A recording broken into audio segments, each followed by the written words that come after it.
Oh, hello, weary travelers, and welcome to the Come and Go Tavern. My name is Sheela Ornthalis, and I'll be your hostess this afternoon. Today's kitchen special is fried chicken with potato fries, and it looks like... Well, let me get out of the way here. It looks like Irene is currently available for a full-service package, if you know what I mean.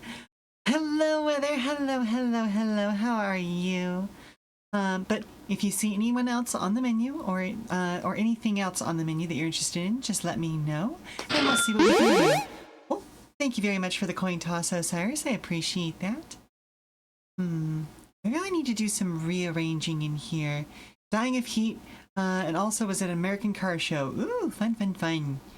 But yeah, I think I need to move my chat from over here to over here, and maybe, I don't know, put up a door over here so that I can rehang the chalkboard.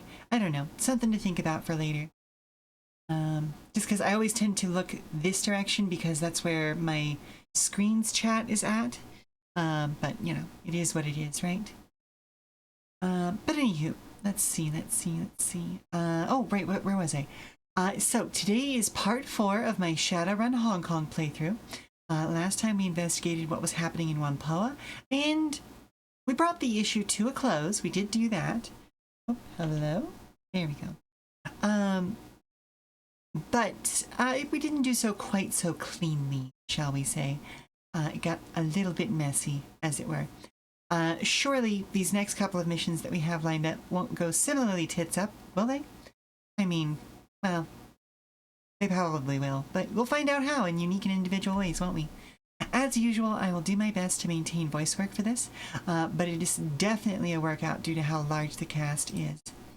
As always, I will also be available for comments, questions, and concerns about the tavern, so don't be afraid to fill that chat with discussion. Let's see. Also, non-stop thinking about your husband's short animated movie from... Oh!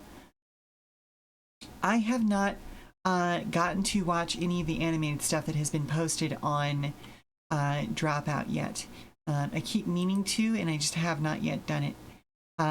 Right now, I am trying to stay out of the TADC episode 9 spoilers zone because, like, I saw it when it came out in theaters, and I have very, very strong feelings about it. But I am also coming at it from the perspective of somebody who works in entertainment and is a writer, and so I have to understand that my level of reading comprehension and my experiences, my personal experiences and biases, shape how I view the piece. And I will say it is admittedly a very poetic series and does not outright state a lot of things. But if you're paying attention and you know things about the world, or if even just talked to people who have had similar experiences, there are some things that people still seem confused about and still seem to be trying to argue aren't true that are. Very obviously and very blatantly. And the creator even posted something about it earlier today that basically was one of the characters turning to the camera and explicitly saying a thing. But again, I'm holding all of that sort of stuff in a little bit so that I'm not spoiling anybody, you know? But for now, let's go ahead and head on over to the game screen, shall we?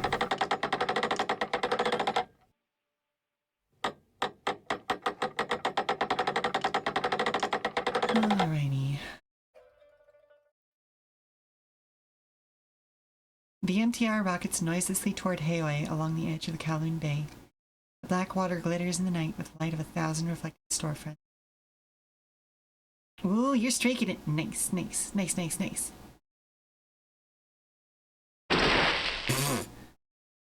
Thank you very much for the hydration.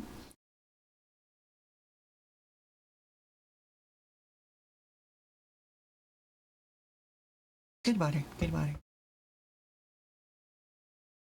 Oh, we sure are taking a moment to load today, aren't we? Very thick, super dehydrated. Fair enough, fair enough. Well, then you also need to get some hydration, Weather. Alright, let's talk to Gaichu about what happened. The storage room that functions as Gaichu's cabin is cramped, overheated mess. Piles of old ship parts share space with tarnished cookware. Flats of instant noodles, a collection of cast-off clothes, and reams of diagnostic manuals for obsolete computers. To top it all off, there is barely any light whatsoever. All of the bulbs in this room are missing. Gaichu is busily moving boxes around, apparently in an effort to carve out some personal space amid the junk that he shares his cabin with. As you enter, he cocks his head and turns around. Oh, I've forgotten what kind of voice I gave him. I think it was kind of a low, grumbly voice because it's, what's the proper term? I want to say cool is technically the proper term, but I may be too VTM headed right now. Can't you just hydrate off Gobbo? Well, you know, if we were in digital space, perhaps, but you do need to nourish your physical body as well.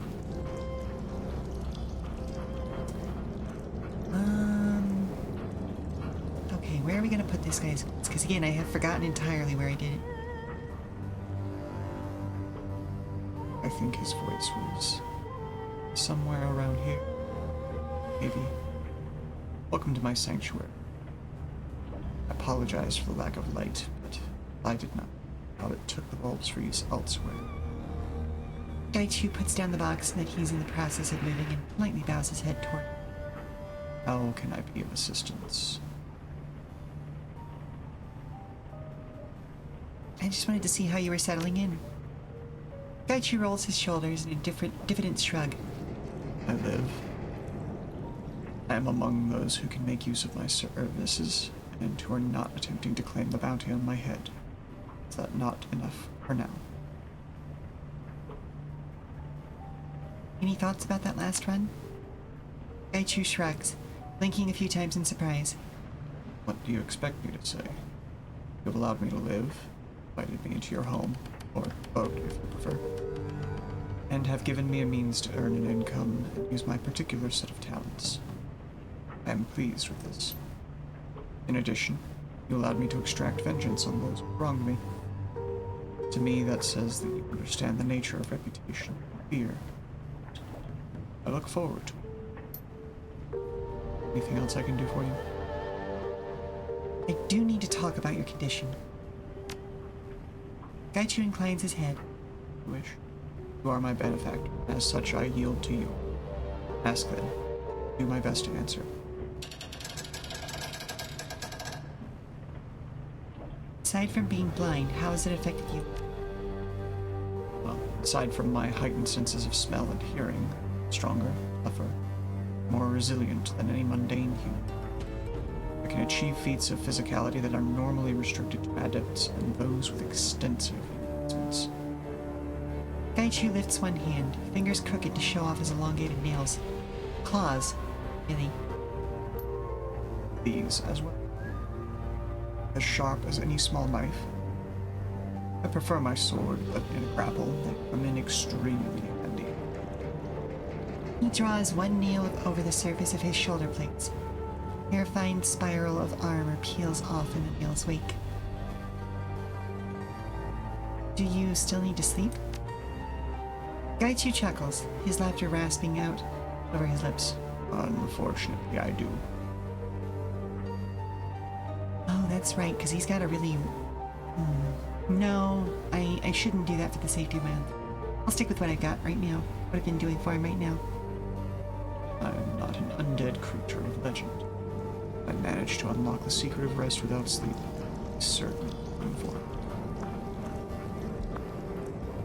It seems like your condition is stabilized. For now, as will not suddenly become a ravenous beast lurking of your ship. At least, no more so than I already am. Gaichu bares his teeth in a wry grin, dipping his head a little. Why did you pick the name Gaichu anyway? It was given to me. This is what the Japanese call ghouls, for the most part. And vermin. A thing shunned by polite society, to be hunted and slain for a bounty. My old life is gone. It seemed an apt name for the streets. as any other I could choose.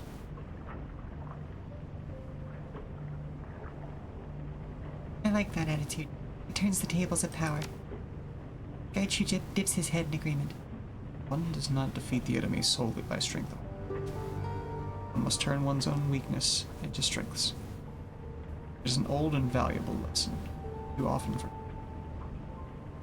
Your armor is heavier than that of most Shadowrunners, and more distinctive. Oh, damn, I don't have that etiquette. That is correct. Gaichu says with a nod, growling his assent. It is the armor worn by the elite soldiers of the Rinraku corporate military, Red Samurai. What are the Red Samurai? The Rinraku Military Special Operations Division. Most elite that the corporation has to offer, on par with Ares Firewatch or Tier 10 Gears Ghosts. Red Samurai are world-class soldiers, assigned to only the most difficult and important missions.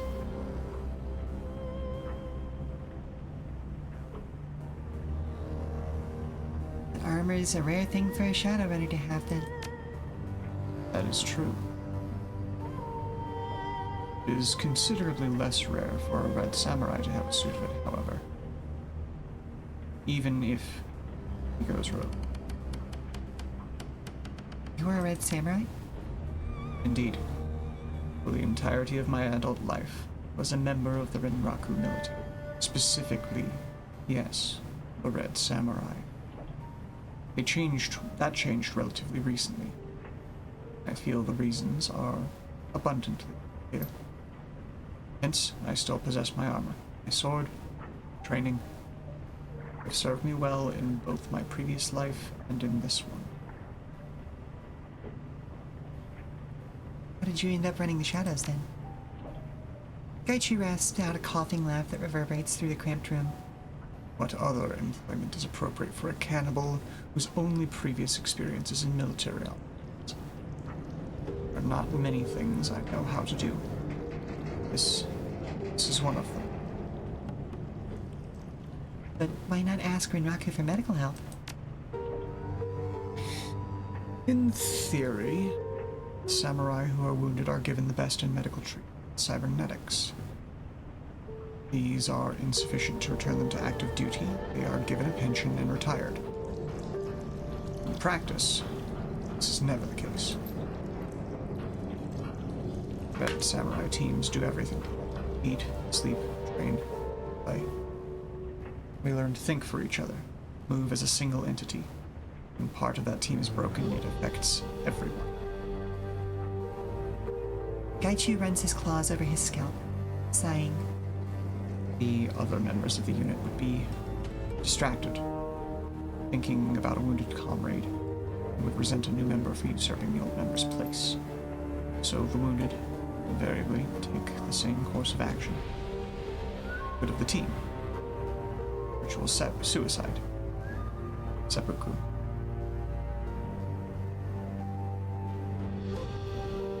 An interesting way to ensure unit cohesion. Perhaps in the UCAS or other Western countries it would not be necessary. But for us, the laws of etiquette are different. Some call it extreme. It has always been done willingly. Or almost always, I should say.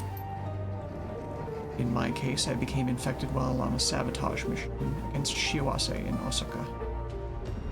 The unit was exfiltrating on foot from Naniwa Ward through the Ironchiku slums.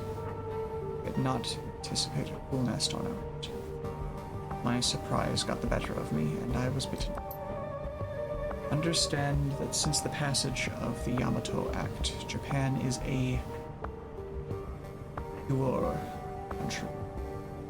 Metahumans are deported, and to be infected with HMHVV is to be less than Hello, Mr. Bourne. Hello, hello. You have arrived at a very, very poignant moment. Gaichu. You will be killed on sight. Since this was, in effect, the same as being permanently crippled in the eyes of the team, was expected, I would kill myself. Not gonna lie, that sounds pretty fascist. Gaichu bares his teeth in a vicious grin. When I was younger, I argued that you simply did not understand what it means to be Japanese. I think now, however, that you... The Yamato Act is a convenient way to encourage nationalistic fervor, while avoiding the racial problems of other nations by simply removing non-humans. Because I was still capable of fighting, I questioned the necessity of suicide. Why should I die if I was still as effective as before? Was I not worth having simply because my diet changed? One does not discard a quality tool simply because the surface is stained.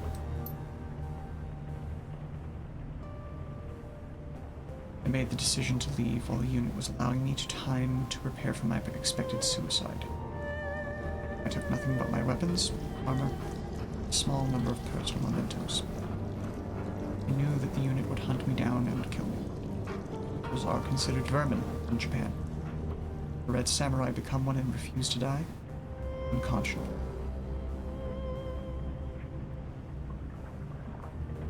How long did you find them, or them to find you?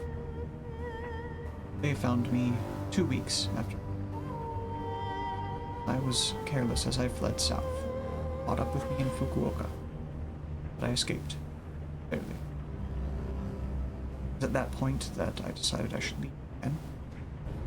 I knew they would not stop hunting me, but it would make it more difficult. It's also very interesting playing in this particular period of Shadowrun's history because in modern Shadowrun, meaning the 2080s I think we're up into now, the Yamato Act, if it hasn't been legally struck down, is basically ignored. One of the corporate leaders, in fact, I can't remember if it's Shiawase or if it's one of the other corporations, is actually an orc. And that was a big part of changing the dynamic in Japan because he was the son of the previous company owner, and his identity was kept pretty quiet for most of his life, but when his parent died, one of the major stakeholders in the corporation, who is herself said to be an ancient spirit in disguise, basically forced through the idea that, no, this is the son of the previous president of the company. He knows how this company works. He should be allowed to run the company. It does not matter if he's an Oni.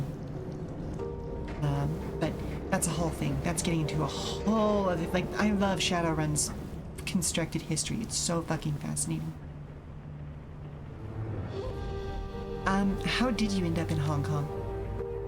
I was searching for a cure.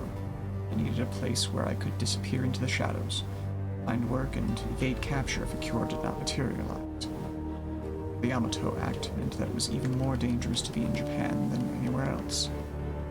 Gaichu smiles thinly, leaning back on his heels. I went to China, primarily because I still hoped to be able to return home. Felt less final. I fled somewhere nearby. I went first to Shanghai, but Renraku's presence there is significantly more robust than Hong Kong. I learned that my previous unit had not stopped hunting me after I left Japan, so I decided to move further afield. Gaichu unfurls his hands, paws pointing towards the ceiling. Hence, Hong Kong. Where else can anyone arrive and disappear without the city caring one whit? Berlin seems like a good spot. Perhaps 5 years ago. But the recent upheavals in the newly iron-fisted state of Krupp influence filled me with trepidation. The flux state is no more. Long live the corporate Berlin. Oh, right. Oh, that's right. Oh, well. Since arriving here, I've drifted between neighborhoods, selling my services to those who are unafraid of my appearance and... Gaichu frowns deeply. It's not been as profitable, I'd hope. So, did you grow up in a corporation? Yes, in Heihanshin, the Kyoto-Osaka Kobe sprawl. Less populated than Neo-Tokyo, by much. Grew up in East Kobe. My father was posted in Rinraku Complex. Gaichu roots around in a nearby box, running his fingertips over several chips before deciding on. He slots it into his PDA. A trid photo flickers into light space between you. A young man, obviously Gaichu, leans against a railing which overlooks a sprawling harbor complex, skyscrapers and cranes. His school uniform is ripped, and beginnings of a black eye are forming. Abrasions cover his knuckles, and blood dots his pants. Despite this, he's grinning like he just won the lottery. Vibrant. Fierce.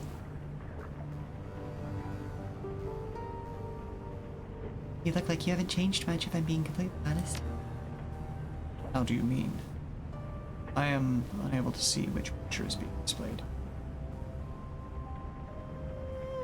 You look like you just got no fight. Ah! That must be on Mount Maya. If I remember right, I gave better than I got in them. 3 against 1, but they were out of shape and cocky.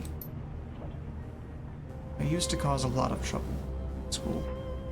My father was constantly raging that I had no sense of responsibility and that I needed to take life more seriously. A cackle erupts from Gaichu, sudden mirth spreading across his face. Final straw was when he bailed me out of jail. I would have tried Raymond's patience too. This is the curse of fathers everywhere. Have their children give them ulcers. Especially true for high-strung authoritarian ones like Yasujiro. My friends and I... Ooh, welcome, welcome, welcome, Kiwi, and I am so tickled that you are on a 25 stream streak. Seriously, thank you very much for being with us. My friends and I stole a delivery van. A shipment of Shiwase Sinsense decks. Brand new, very expensive. We're going to fence them and use the money to take a trip to Okinawa. Gaichu pauses, cocking his head. Are you familiar with what it's like to grow up in a corporate family? No, not a clue. You have to understand, children are trained to hate rival corporations. We did not regard a theft of Shiwase goods as illegal. We were simply doing our part to ensure Rinraku's supremacy. This kind of behavior is ignored and even tacitly encouraged by company. Unfortunately, we were caught by Shiwase security, not Rinraku. You think your father approved, even secretly? I doubt it very much. For him, the activity was not the issue. It was that I was caught and embarrassed both the company and him. He is very much a man who believes that there is a proper way to do things. Once again, cut corners. What did he do next? Gaichu clicks his tongue a few times. He seems reluctant to continue. That is a story for another time, Joey. I still have a lot of ranging to do, and I doubt anyone else will be willing to be alone with me in a darkened room. Come back later. We can discuss it further. Okay, if that's what you want. Gaichu bows politely. It is. And thank you again for your hospitality.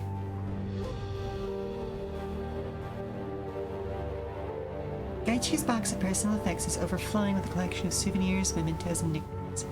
There's no rhyme or reason to the collection of items. They appear to have been thrown in haphazardly. Laying atop the box is a collection of antique Japanese coins inside an overturned wooden mask, and a black lacquered box with gold. Gaichu cocks his head, sniffing the air in your direction. Ah, I see you found my box of personal effects. Please feel free to examine whatever you like within it. Just take care to put them back when you are done. I do not own much. Things I keep are very precious to me. They are all that remains of my former life. The wooden mask is extremely light. It's been painted a pale white, and the surface is almost as smooth as porcelain, although it lacks the sheen of lacquer. The face's traits are delicate, almost feminine. Feature lifted eyebrows, bright red lips, delicately colored teeth. Teeth have been stained a deep black, barely visible pattern, slightly brown. The expression, while kindly, is ambiguous and uncanny. Viewed from above, the expression is one of calm contentment. Shifting the mask to view it at an upward angle causes the expression to seem melancholy, almost pained. What's this wooden mask, Gaichu? It is a mask from the historical no play Ikuta Atsumori. Face is that of a young samurai, Taira no Atsumori. Gaichu faces your direction, gesturing toward. I had a collection of a dozen or so no masks when I was younger. That is the last remaining one, my personal favorite. What's the difference between a normal play and no? No actors wear those masks to cover their faces. The angle they hold themselves at changes the expression of the mask, so the acting is highly rigid and controlled. The entire performance is highly ritualized. There is no measure of improvisation allowed. Refinement of the prescribed form. Gaichu folds his arms over his chest, dipping his chin in. The words are sung, like a Western opera, accompanied by a set of musicians known as Hayashi. Hayashi keeps time with several drums, a flute, and a chorus. A chorus in the Greek theatrical sense, I mean. Unfortunately, no is an unpopular art in modern times. I expect this is all because all of the plays are conducted in classical Japanese, which is not comprehensible to the general public. I've heard that the creators of No, a father and son in the 14th century, took inspiration from magical ritual Shinto shrines. It's said that by placing masks upon their face, the actors become possessed by the spirit of the character. There are worse fates, I think, than to embody the spirit of a tragic warrior like Atsumori. What's the play about? A young man travels with a priest who raised him to Ikuta Shrine, commune with the spirit of his father, Taira no Atsumori. The young man's father died in the Battle of Ichinotani. The son was only a baby, and he wishes to know who his father was. The pair stay the night in a small hut. In the night, the hermit in the hut explains that he is the ghost of Atsumori. Atsumori has been granted a brief reprieve from his time in the Empire to meet his son. During the night, they speak of the battle, in which Atsumori was killed, the history of the Taira family, and their philosophy. Atsumori fades into darkness as he finishes the tale of Taira's downfall, just as the family itself faded into obscurity. So think we, yet oh that we might change this fragile dream of joy into the lasting love of waking life, says Atsumori before fading. It is a tale of sorrow, love, burden of war upon the dead and living alike. The price one pays for war is not always in one's own blood alone, but in the shattering of one's own family. So why is it your favorite? Gaichu smiles, expression distant. A measure of civic pride, I suppose. And I like the story. Taira no Atsumori died in the Battle of Ichinotani, just outside Kobe. The play takes place primarily in Ikuta Shrine, which is located in downtown Kobe. In old cities in Japan, especially in Keihanshin, I've always felt that there's a sense of history wherever one looks. The skyline may have skyscrapers and delivery drones, but the foundations are laid on the bones of the dead. Gaichu shrugs, folding his arms across his chest. I think it is important to remember their sacrifices and joys, sorrows and glories. Gaichu laughs suddenly, shaking his head. This is why sometimes I worry that I am a sentimentalist at heart.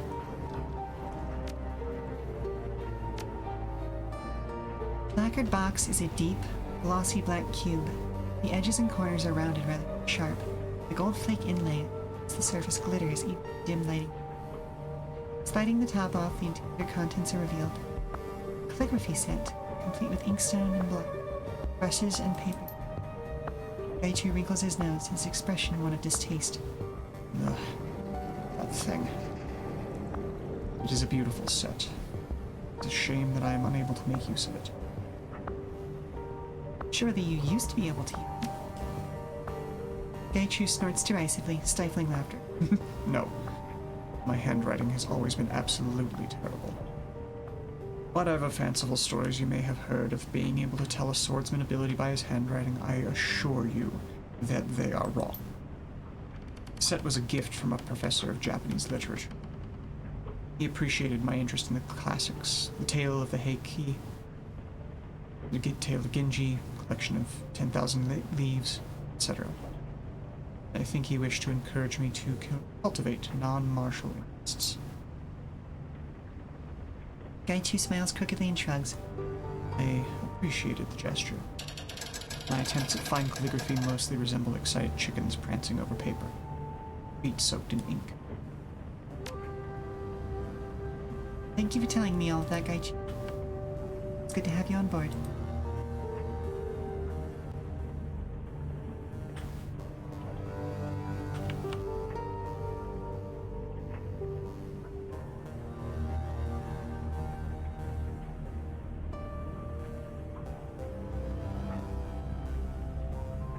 Gonna talk to Duncan, thank you. Winter woos cabin to find him moving through some sort of stretching routine. His muscles ripple as he flows tranquilly from one post to the next. Ah, you look different, Sheela. Do I? Yeah, like I flipped towards a few chapters instead of turning a page. Well, forward a few chapters, I should say. I mean, you look like you just... Not the you I knew. Sounds like song lyrics. Woo chuckles. No. No more song lyrics for me.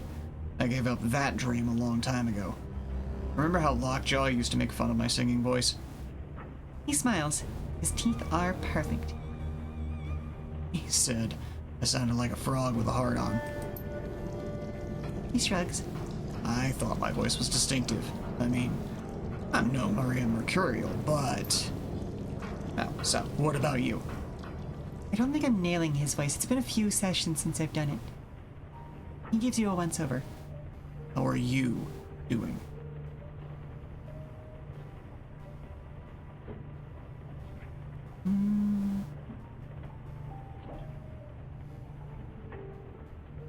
Well, about how you'd expect. Been better. Well, I gotta tell you. You're good at running this crew, Sheela. But there's something I still don't completely understand. He picks up an ammo box and begins using it as a dumbbell. What do you get out of being a Shadowrunner?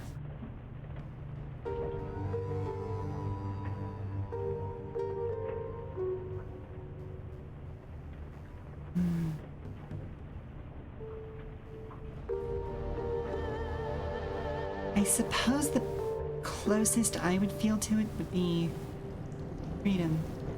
Not a cog in the corporate machine. Sure you're not. Duncan chuckles to himself. Come on, Sheela, think. Of course you're a cog. Everyone's a cog. Whether you're working for them, consuming their crap, getting brainwashed by news media that they control, voting for people that they put in front of you, or being policed by people that they own, you're a cog. You're the lowest kind of cog. A Shadowrunner, a disposable asset, sinless, slithering through the cracks of society, doing jobs that are too dirty for the corpse to do themselves. You don't even appear on a corporate balance sheet. Runners can be more than that. They can move their own agenda, fight the power.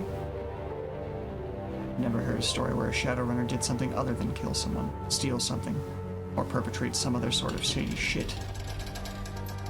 But good luck with that.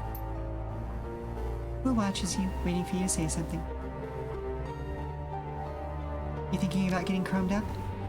With Cyber? He shakes his head. Oh my god, how many times are you gonna ask me that? Well, until you give me a satisfying answer. Wu grins. His teeth are blindingly white. I told you one time I was thinking about it when I was 13. Let it go. I'm not gonna pollute my body with that shit. You? Saving up for something. No judgment here, then, I guess. Just don't put too much of that shit on your body. Heard stories about folks who went too far with it, lost some of themselves. I want to talk about you. He rests his eyes on you, his face neutral. Yeah. Yeah, I guess now's as good a time as any. You start.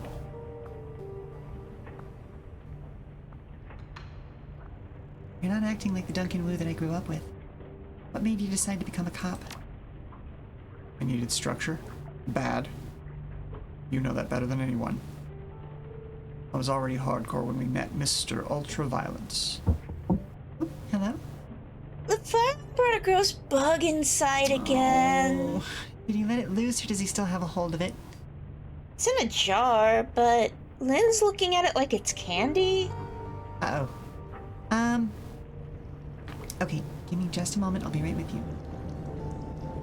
Yeah, let me finish up this screen. Just make sure that he doesn't feel... Do anything to get a rise out of the guys I was rolling with. Gouging eyes, inverting knees, curb stomping. That shit got me some cheers. I was like a pit fighter, bloodletting for the crowd, and I learned to enjoy it. But I never learned how to block out the memories of their screams when I was lying in bed at night.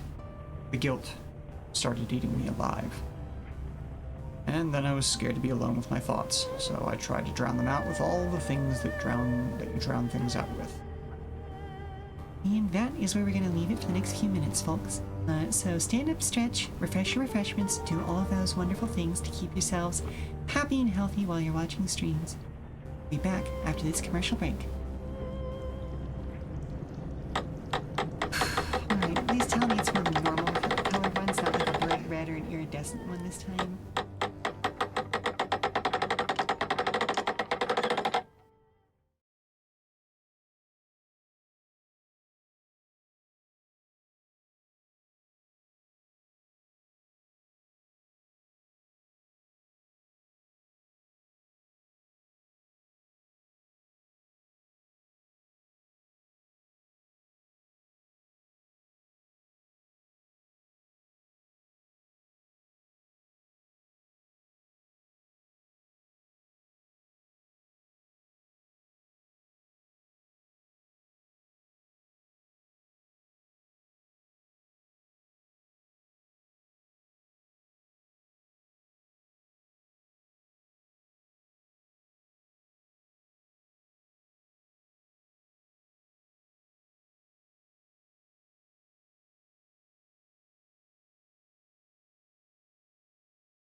successfully prevented the littlest one from being fed a bug.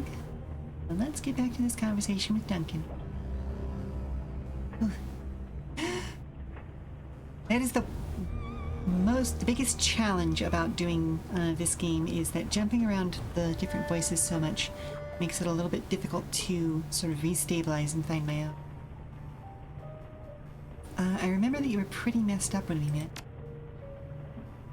Duncan shakes his head sadly. Yeah, it was.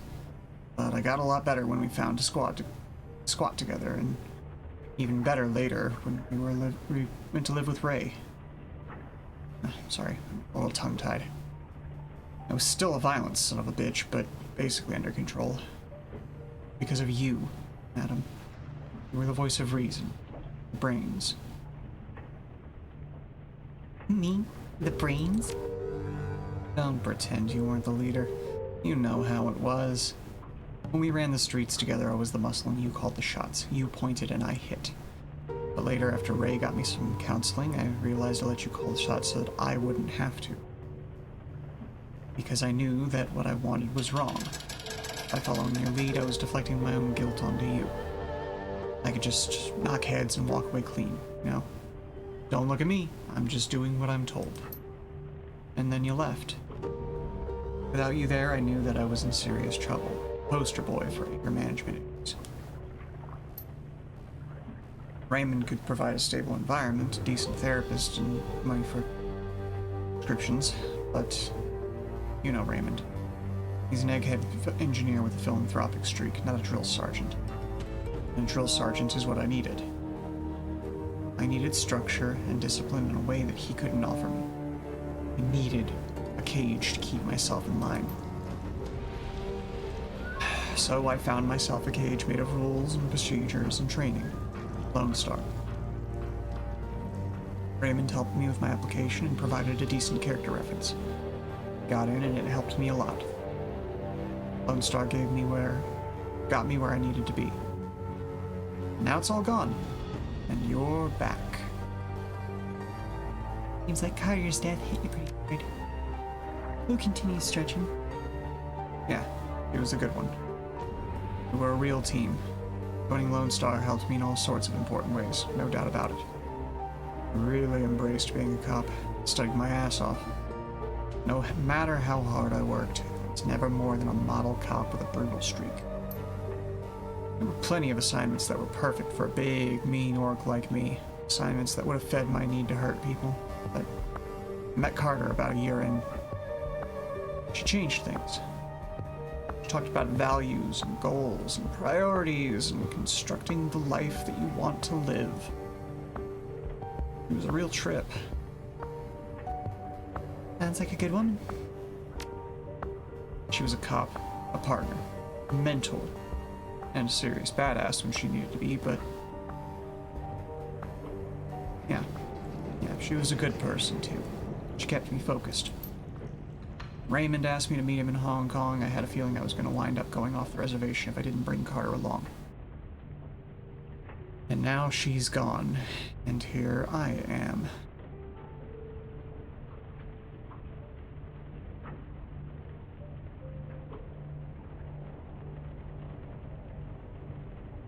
I say that you honor her memory by showing her how much you've learned. Wu's mouth drops open and then curves into a grin.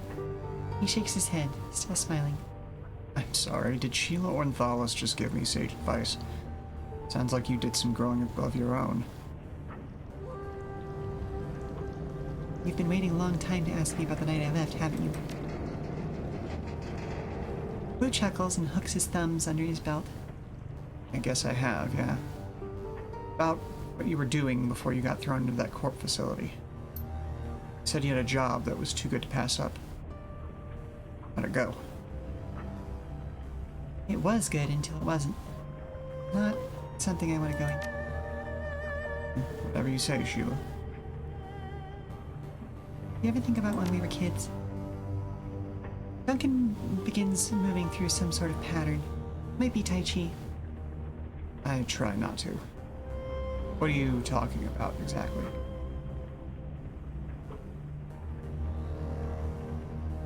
The time before we moved in with Raymond and Miss Mallory. Maloney. Ah. The dark times. Not exactly talking about an idyllic youth here, Sheila. Sleeping in dumpsters, running from ghouls, fighting over scraps.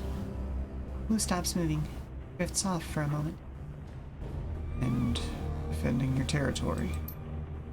If we hadn't found that spot in the abandoned building, found Lockjaw and Doubletray, we probably wouldn't be here. So weird to think about that now. I mean, you realize they were teenagers, right? Younger than Gobbet. They felt so old back then, but Lockjaw couldn't have been more than 17, tops. Doubletray? Doubletray was only 13 when... Blue pauses again, lost in thought. How were you thinking about back then?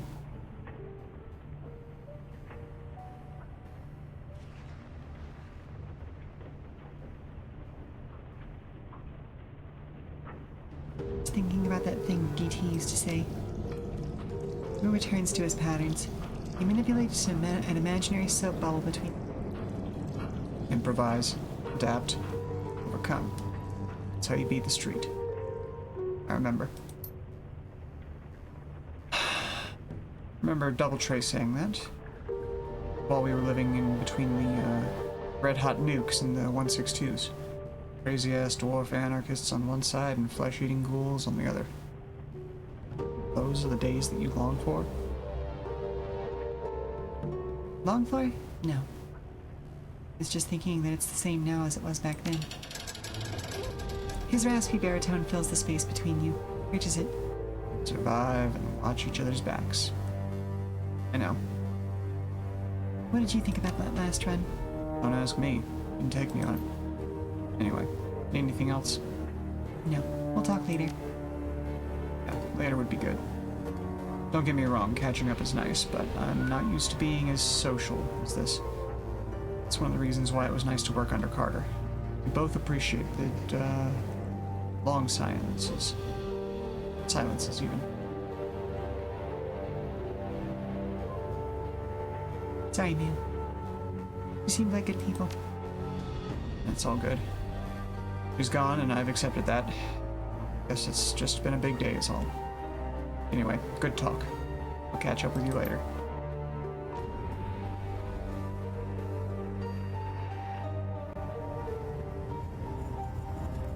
Oh, and now to find out what Isabel thinks. Isabel is jacked into the octopus. Her body sits inert, breathing shallow. As you approach, an image blossoms onto the largest of the octopus's view screens. Hello down there. It's good to see you again. She smiles down at you from the monitor, her outline scintillating in blue light, white light. She looks peaceful, ease.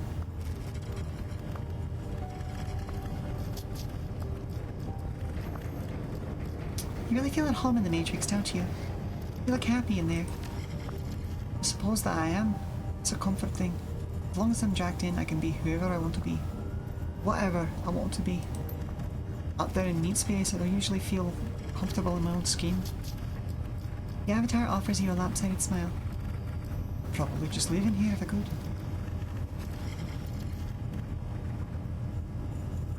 Heard about deckers who've tried it. Never turned out well. Dehydration is a bad way to go. I know, and of course I was joking. Truth be told, I do spend most of my time out there wishing I was back in here. If you were a decker, you'd feel the same. It's hard to live in a cage of meat when you know how sweet it feels to leave your body behind. Nice avatar, by the way. It is a good look on you. Isn't it? I spent months customizing this avatar. She feels more real to me than my own skin. Oh wow, okay, so I don't know if anyone on the HBS team ended up becoming a VTuber over the years, but if they did, it would be Isabel's writers. She pauses for a moment, considering. Then her avatar shimmers forward, filling the screen. A slight frown crosses her face. You know, madam, I've been thinking about that question you asked me a little while back. What about the walled city? The avatar fidgets. The one that I dodged.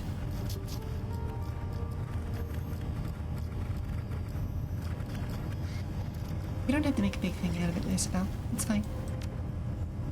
He isn't, though. Not really. I cheated you out of an answer that I owed you. For what it's worth, I wasn't trying to do that. It's just that talking about the World City is... it's problematic.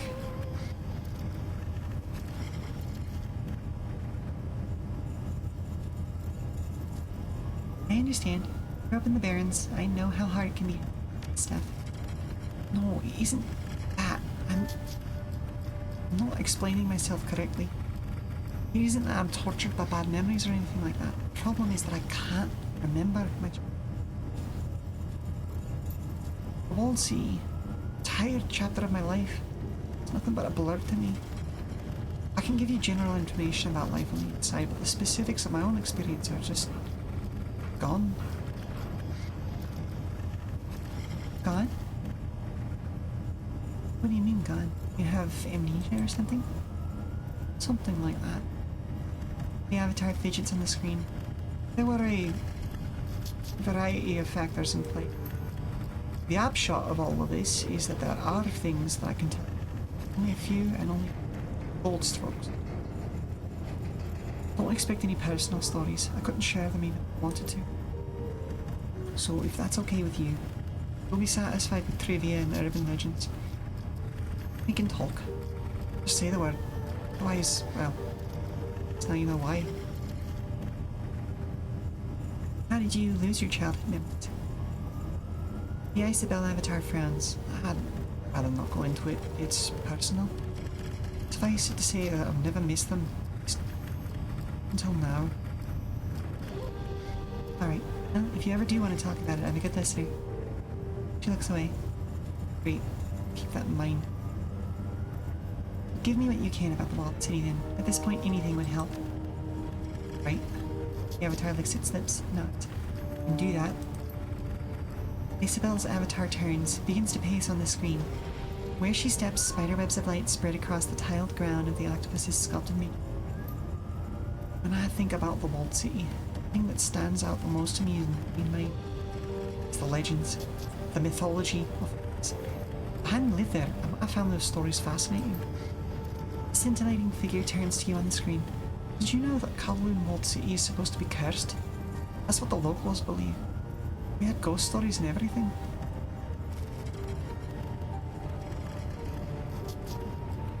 I mean, of course he had ghost stories. Every place has ghost stories. Spirits are real, Isabel. Not the ones that we talked about. Our stories didn't concern city spirits or spirits of man or any other supernatural. We had our own homegrown legends about demons from another place. Imaginary monsters that haunted the Walled City. The Yama Kings. Derived from the mythological judge the dead, I presume? That was where they came from, yeah. The Yama Kings that we told stories about were their own things. Pasteurizations of the original myths. It'd probably be easiest to think of them like urban legends. Their own little pantheon of monsters and morality tale. The stories are still clear in my mind, even after everything that happened. Everything, everyone in the Walled City believed in them. You can get out of the Walled City if you make a deal with Fomang. The hearts of the 44 people closest to you and bring them to him.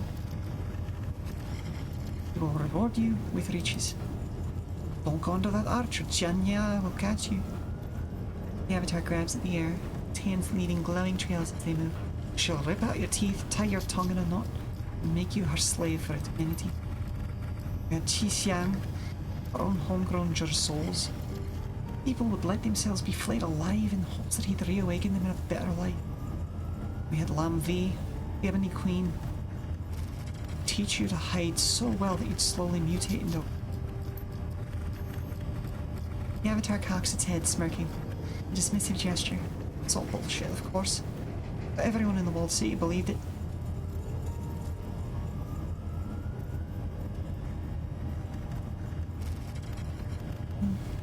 Well, if everyone believed in these things, maybe they're real. Isabel shakes her head. They can't be. If they were, the body count in the Walled City would be a lot higher. The Yama Kings are just a fiction that my parents and neighbours invented to excuse their own actions. Can't get ahead because demons are keeping me down. It's almost embarrassingly transparent when you really look at it. Plan V turning people into cockroaches. It's just a Kafkaesque trope layered onto a morality. Xi it's just Anubis with a different coat of paint. You know that archway I mentioned? The one that Qian Ya was supposed to haunt? I knew someone who found it. There's nothing on the other side but concrete. All superstitious drill, madam. Misery in the walled city isn't the fault of demons, devils. We create it, and we perpetuate it. We blame the made-up monsters for all our failings. There's nothing more pathetic than...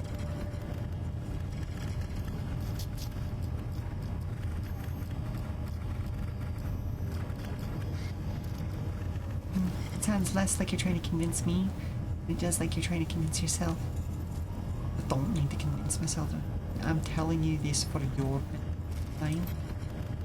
Anyway, that's enough for now. I'm sure that gives you plenty to chew on. My obligation to give you an answer is satisfied, I think. So let's talk about something else. Well, can you think of anything else that might help us? I don't know. Maybe. Put some thought into it.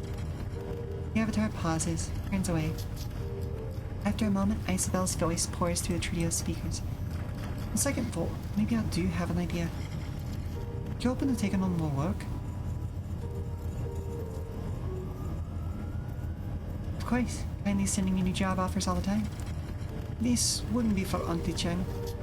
Think of it as a side gig you'd be doing for me. I think I've got a line on some software that could help us. I can't get to it on my own though. It's a two-person job at least. And kindly would be okay with this? Sure. What does she care if you pick up a little extra scratch on the side? I mean, I wouldn't go out of the way to tell her about the job or anything, but even if she were to find out, it's really none of her business. They're her employees, not her property. I have the run all planned out already. I've done the legwork, I know the location, I know the target. Just say the word and I'll send everything I have to your mission computer. Look it over, wait, decide on what you want to do. Alright, deal. Send the file. The Isabel avatar closes its eyes for a moment, then opens them with a smile.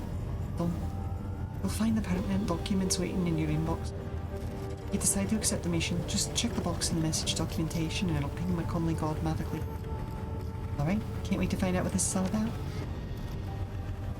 I'm sure that the briefing I sent you will satisfy your curiosity.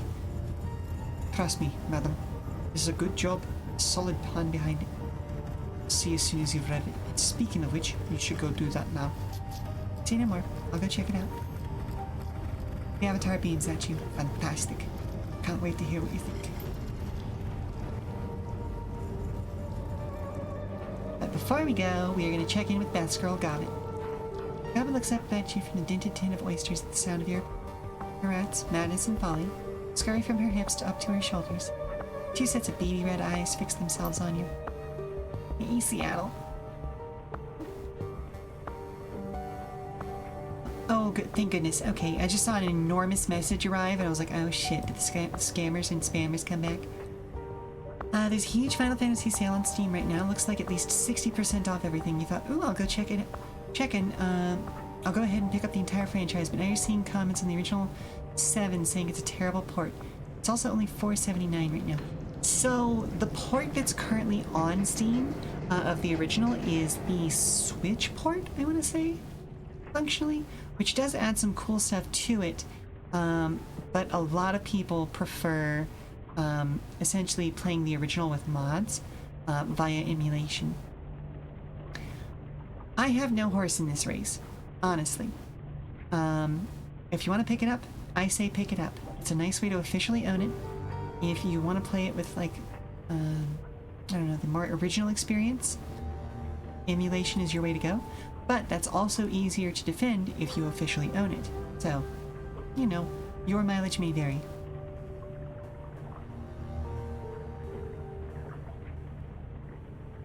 Hey, Seattle. Oyster? Gobbit spears a gray lump of seafood with a fingernail, extends it to you. It smells like low tide in a municipal pier.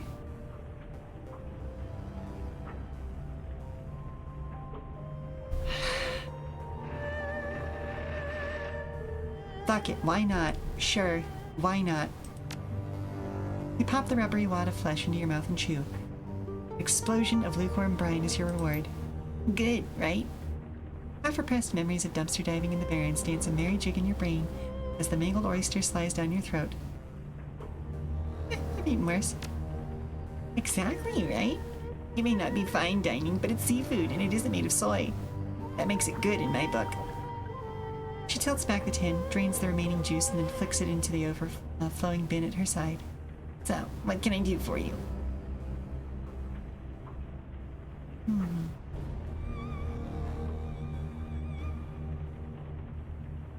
You said you'd teach me how to be a better Shadowrunner. I'm here to collect. Still remember that, do you? It's just I just sort of assumed that you laughed that off. No dice, wise inventor.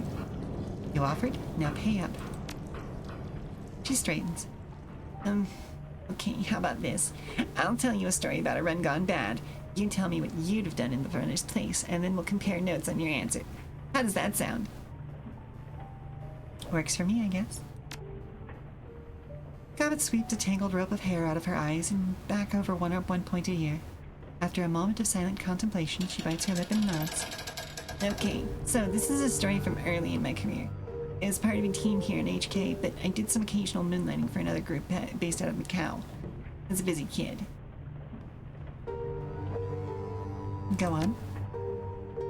The job was a hit on this tower, sort of a trid multiplex/apartment complex. I'm sure that they've got them in Seattle too. You know the kind. 7 huge screens, monster concession stand, coffin apartments on top like barnacles on a whale.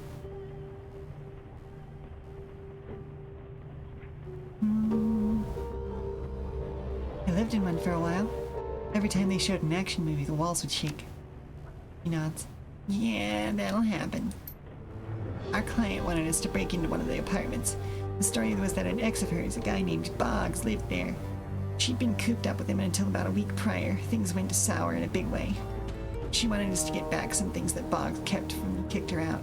Scare the shit out of him, bloody him up a bit, make it look like a robbery. You know the drill.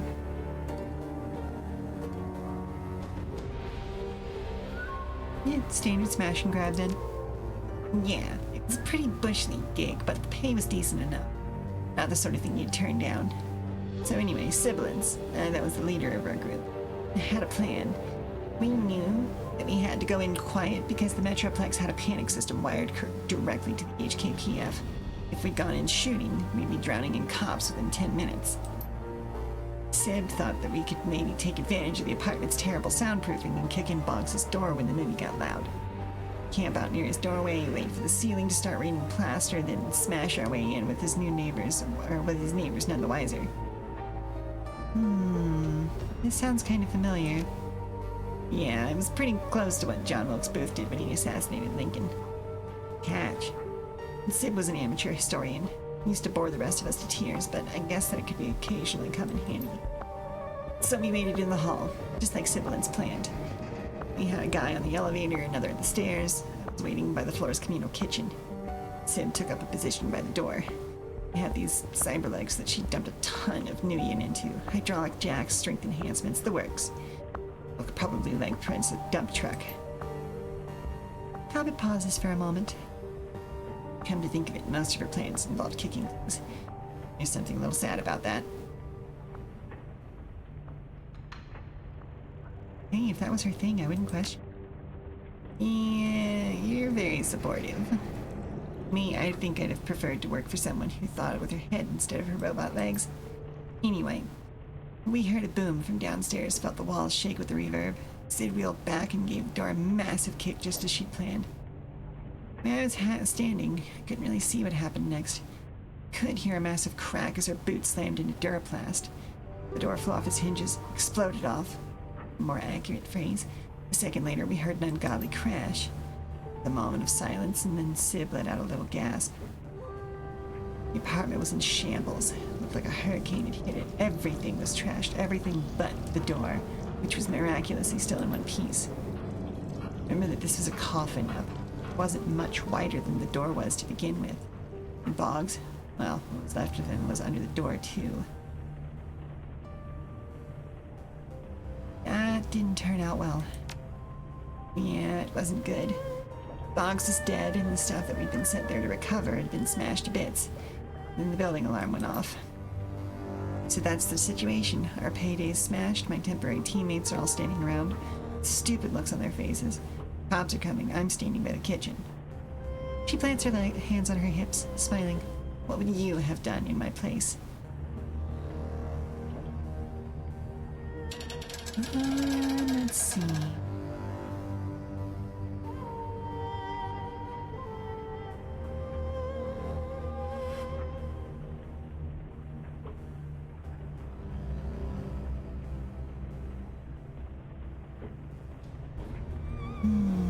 I'd have probably tried to improvise. Was there anything in the kitchen that you could use to resolve the situation? Good thinking. As it happens, there was, and I knew just what to do with it. A thought popped into my head, and I just sort of went with it. She taps her temple with a smile. There's a lesson to remember, Seattle. The first answer that you come up with is almost always the best one you're going to have, so just roll with it. Don't second guess yourself. Hesitate, just act. You'll live longer then. Got it? Noted.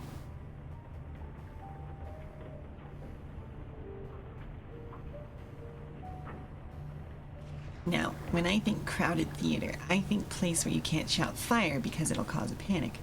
And then I thought, cops don't charge into burning buildings. They help people get out of them. As it happened, I had the means to create a real, genuine fire sitting right across from me. A pair of industrial ovens. So you set the building on fire? I encouraged it to burn. Opened the gas vents wide, set the range on a timer, and motored back into the hallway. The others had started arguing amongst themselves. I told them to snap out of it and follow me down into the lobby.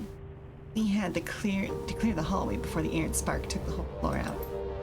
Unfortunately, the rest of the group wouldn't listen. Sib and the rest of the team were too busy arguing about the relative merits of her let's kick things really hard and see what happens tactical system to want anything to do with me. Shouted back to them the kitchen was going to explode and, well, continued down the hallway. Just like I'd planned, got out of the run in one piece. So did every single one of the people in that multiplex. Fire plan worked beautifully. The rest of the team had listened to me. They might have gotten out of the building too. Kind of a bummer that they didn't. The run turned out well for me. How? Well, I couldn't collect on pay because, the run had been a disaster. But after the explosion, I got to ride in the front of the fire truck, and they gave me cookies and a blanket. I wound up dating one of those firemen a few weeks later. All things considered, it could have gone a lot worse. Of course, that's where Gobbet ended up. Gobbet claps her hands together and rubs them, a satisfied look on her face. So, Seattle. The laughter disappears from her voice. Her expression gets serious. It's like somebody flipped a switch. Suddenly the look in her eyes is shrewd. Calculating. Tell me, what was the moral of this story? What lesson was I trying to convey?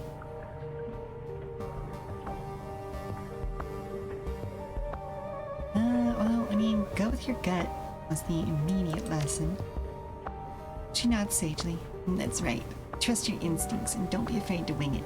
Almost any action is better than no action at all. Once you've committed to doing something, you've got to follow it through, though. No arguing or hand-wringing, just do it. If you get caught up in your own head, agonizing over past mistakes, well, don't be surprised if you wind up dead. Kitchen fire can take you down as easily as a cop's bullet if you stand around and let it. Are you certain that sibilants and the rest of the Macau team are dead? She shrugs. They weren't with me when I got evacuated with the rest of the moviegoers. Never saw them leave the building, and I haven't heard from them since. Guess it's possible that somebody may. I don't really run in those circles. Odds are good that if someone from the Macau team did survive, died off by now from sheer incompetence. Shadowrunning is an unforgiving business. You don't get to make too many mistakes.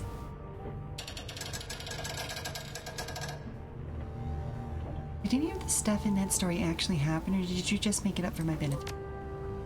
Seattle, I'm hurt. It all went down exactly like I said it did. She pauses. Well, except for a couple of embellishments here and there.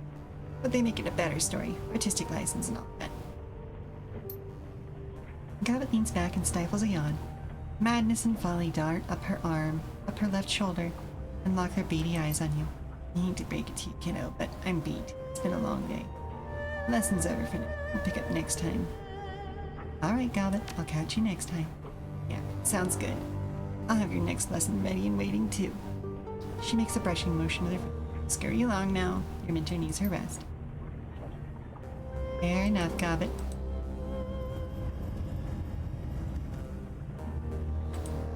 Let's see what we can see.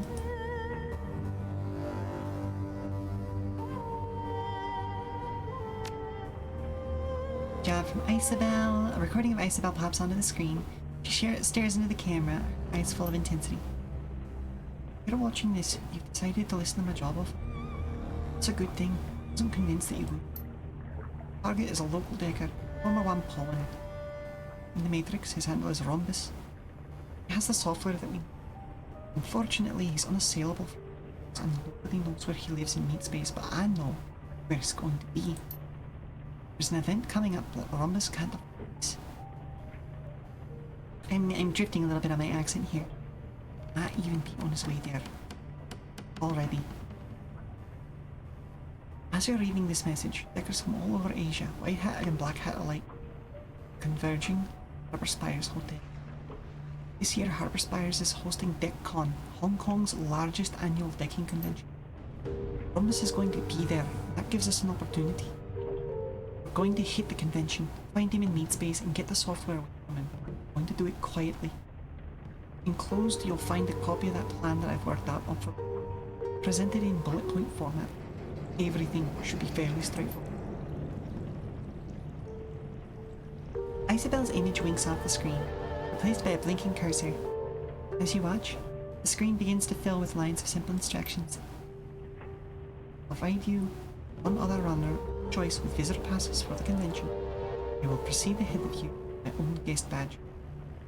I will hide in the women's lavatory of the first floor. You will enter via the kitchen, procure me a uniform and the catering stand. Please be sure that you are size 4. Rendezvous. Change into the uniform. Using it, infiltrate the administrative wing on the 6th floor. You will proceed into the convention hall. Wait further instruction. Using the admin computer, I will identify Rhombus by his guest registration form. Once I have done this, I will alert your Viacom. Upgrade your badge to VIP status, granting you access to the VIP wing of the hotel. You will tell Rhombus that he has been granted VIP status and offer to escort him to a complimentary hotel. You will escort him into a room that I designate and hold him there. I will jack out of the Matrix and make my way in the admin wing or room. We will intimidate Rhombus and beat the tar out of him until he gives us the software. Try and gag Rhombus and stuff him into a storage closet. We will not be gentle. It's okay if he starts crying. Actually, please prioritize this. I want to see tears. Software in tow, make our escape. The glowing text fades and Isabel winks back onto the screen. See, it's a simple plan. It's like I said. We should be able to get through it without firing a shot. So, will you do? Help me get the software I need? Of course we will. Pre-recorded footage of Isabel winks off the screen. A real-time feed of her Matrix avatar replaces it. Excellent. I knew that you could count on you. Saddle up, madam. This is going to be fun.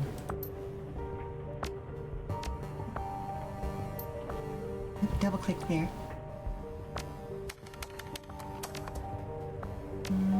Nothing in pink. Okay.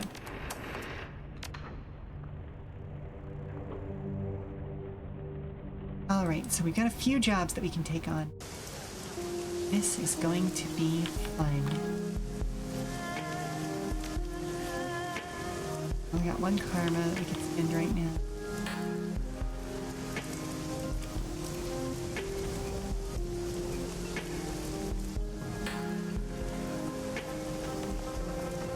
We've got that there.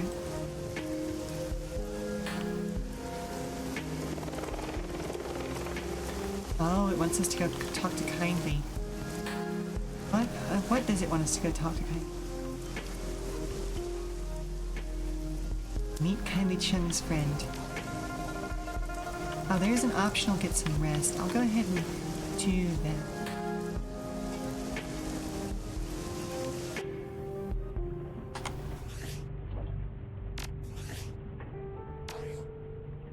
Let's manually save first, though, just in case I lose time or missions by doing this.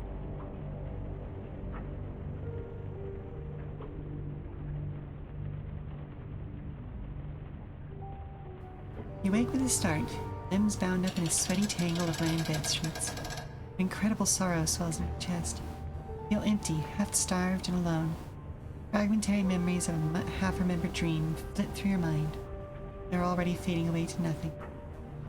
Chase the memory. You close your eyes and concentrate, willing yourself to keep the dream from slipping away.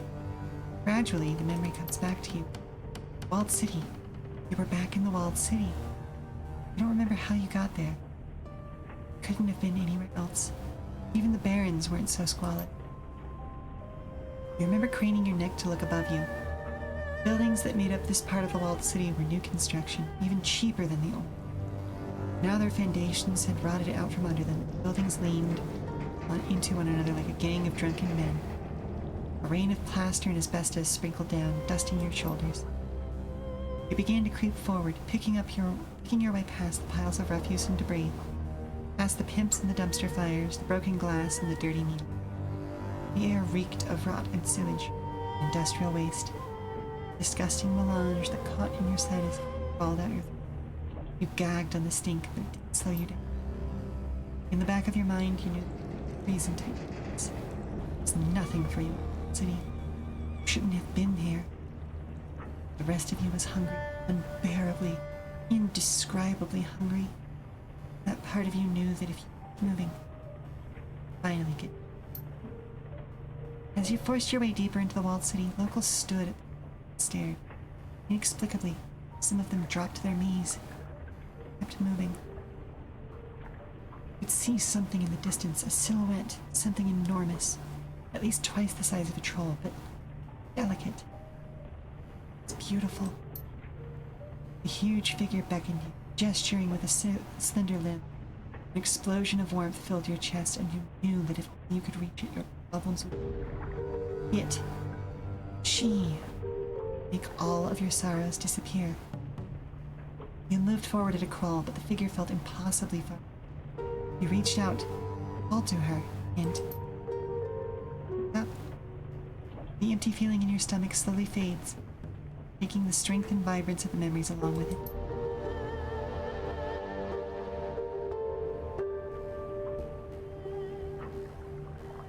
I'm sure that's normal. I'm sure that nothing terrible will come of that.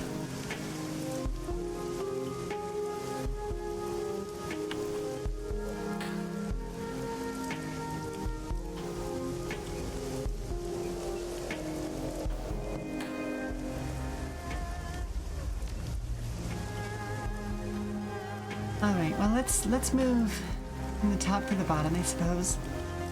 Emperor's Tomb Museum to liberate artifacts first.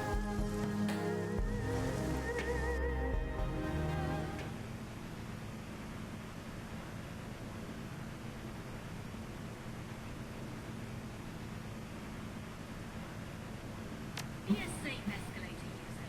Hold the handrail and take care of children and Yep, the elderly. Isabel, Ractor, and got it. Normal, standard crew. Oh, hello? Have you seen Mr. Grumbles? No, sweetie, I haven't. Where'd you lose track of her? Can you help me find her? Sure thing, sweetie. Give me just a moment. Alright, so, it looks like I need to go help LaFerlin find his skunk. We are at a great stopping point, so when we come back, I will go ahead and start this mission.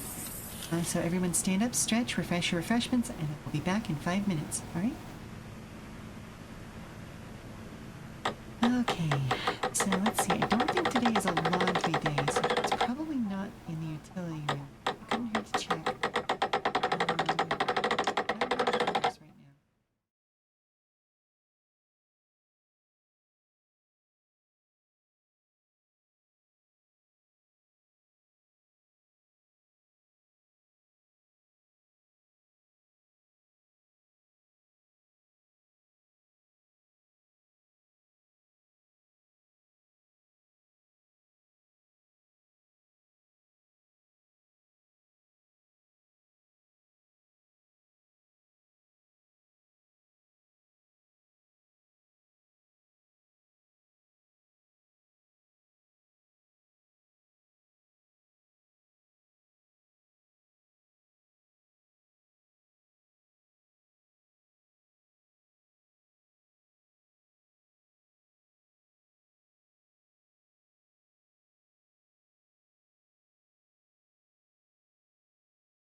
thank you very much for your patience, folks. I apologize for losing most of a segment. But no, we just had somebody pass out because they overdid it. So I need to go attend to that. Yeah, things are all right now. They're absolutely fine. Let me catch back up. Oh no, hope everyone's okay. Get all the time you need. Cancel stream if needed. I considered it, but the person involved specifically said no. They just needed a couple of minutes attending to. We've also got a couple of other folks keeping an eye on them now. So yeah. Oh, thank you very much for the hydrate. I definitely need it after that.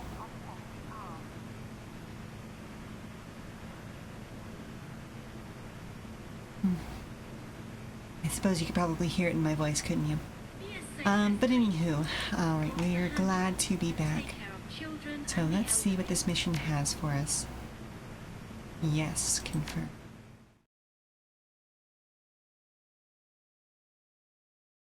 We've got a pretty decent spread for what we've got going on here. This job is a golden opportunity in more ways than one. A raid of the in-development museum, the Emperor's Tomb.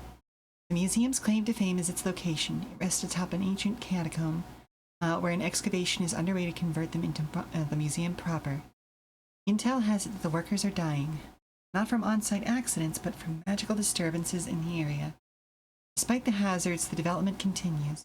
Your client, Mr. Drake, contacted you to retrieve 2 tomes, probably ancient, magical, priceless, but it won't be a smash in the park. You have to get to the tomes before they are cataloged, where they'll afterward be near impossible to access. As you're near the museum, its height and grandeur looms unsettlingly over you. Even unfinished, it's reached an imposing size. At least that means it has plenty of room for pricey antiques. The best part? Mr. Drake needs this run to look unprofessional. Shattered glass and looting is encouraged. That set up. Her set up. Good. As is she. Go ahead and confirm that, and I'm gonna hydrate for my own sake as well. Thank you all once again for sticking around with me during that. I genuinely appreciate you all being, as always. Entry worked just like Drake said. You creep into the dark, unfinished site.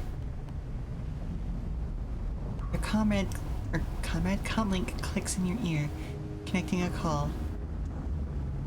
I don't remember if I gave this guy an accent last time or a voice or anything, but I'm gonna give him one this time. Good. Now I'll be appraising what you see as you go through the floor. This floor. Grab the best stuff and my alarm suppression system should keep you afloat. Just don't get too ballsy. If the books haven't been catalogued yet, they'll still be in the basement, the tomb. I'll be in touch. The earpiece clicks off, and the call disconnected. You didn't even stay on the line long enough for you to get a word in. Your team powers up the nearby generator. Work lights along the new marble flooring sleepily flicker to life. Everyone surveys the site. You know, I've always wanted to do something like this. You mean? These artifacts have all been stolen from the earth. So now I get to teach a lesson to the man who's excavating it. These were never truly his. There's an error in your logic, Hobbit. We're being paid to steal the same artifacts, putting our client in the same position. These objects don't belong to him either. Oh, he'll get what he deserves too. Objects like these are too bright to remain in some vault or display case. More thieves will be drawn to them like monster diode. I'm just excited to be a part of the cycle. That's a good point, got it.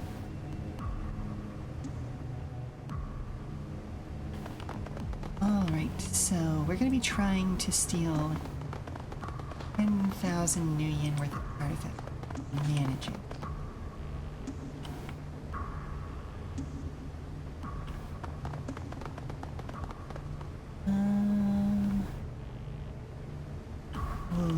There is almost certainly a best option.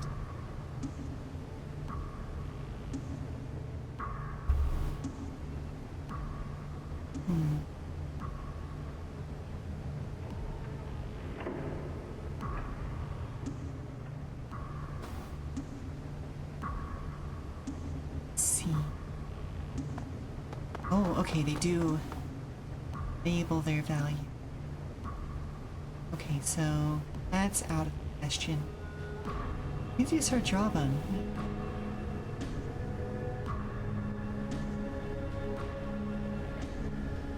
The Neanderthal skeleton for 1200 a year.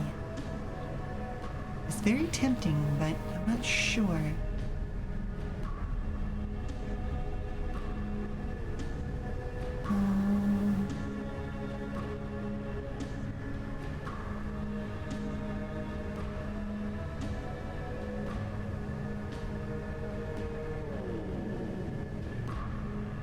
Let's see.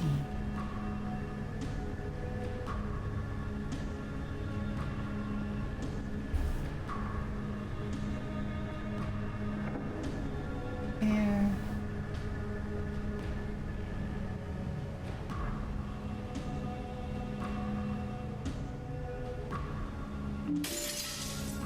All right, that's one.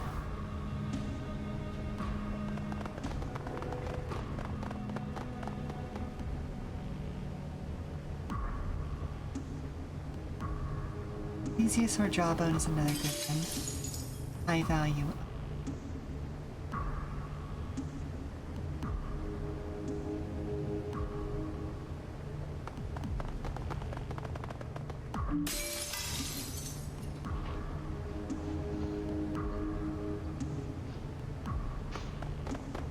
And I'm thinking this one probably just makes the cut.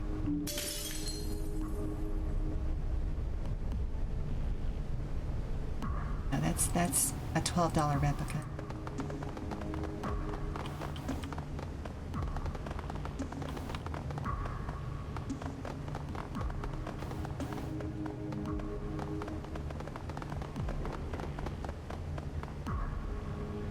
Ooh, Dragon Scales is a strong contender.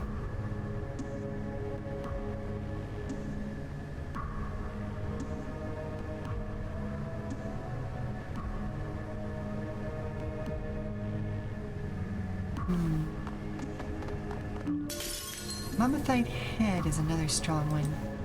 Now you have to go listen to Antarctica's replica going through your head. Oh, sorry about that, bud. But also, it's a banger of a song. A lot of their early work really is.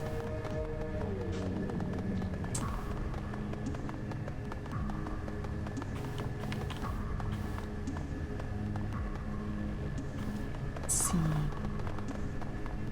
I really love that whole album.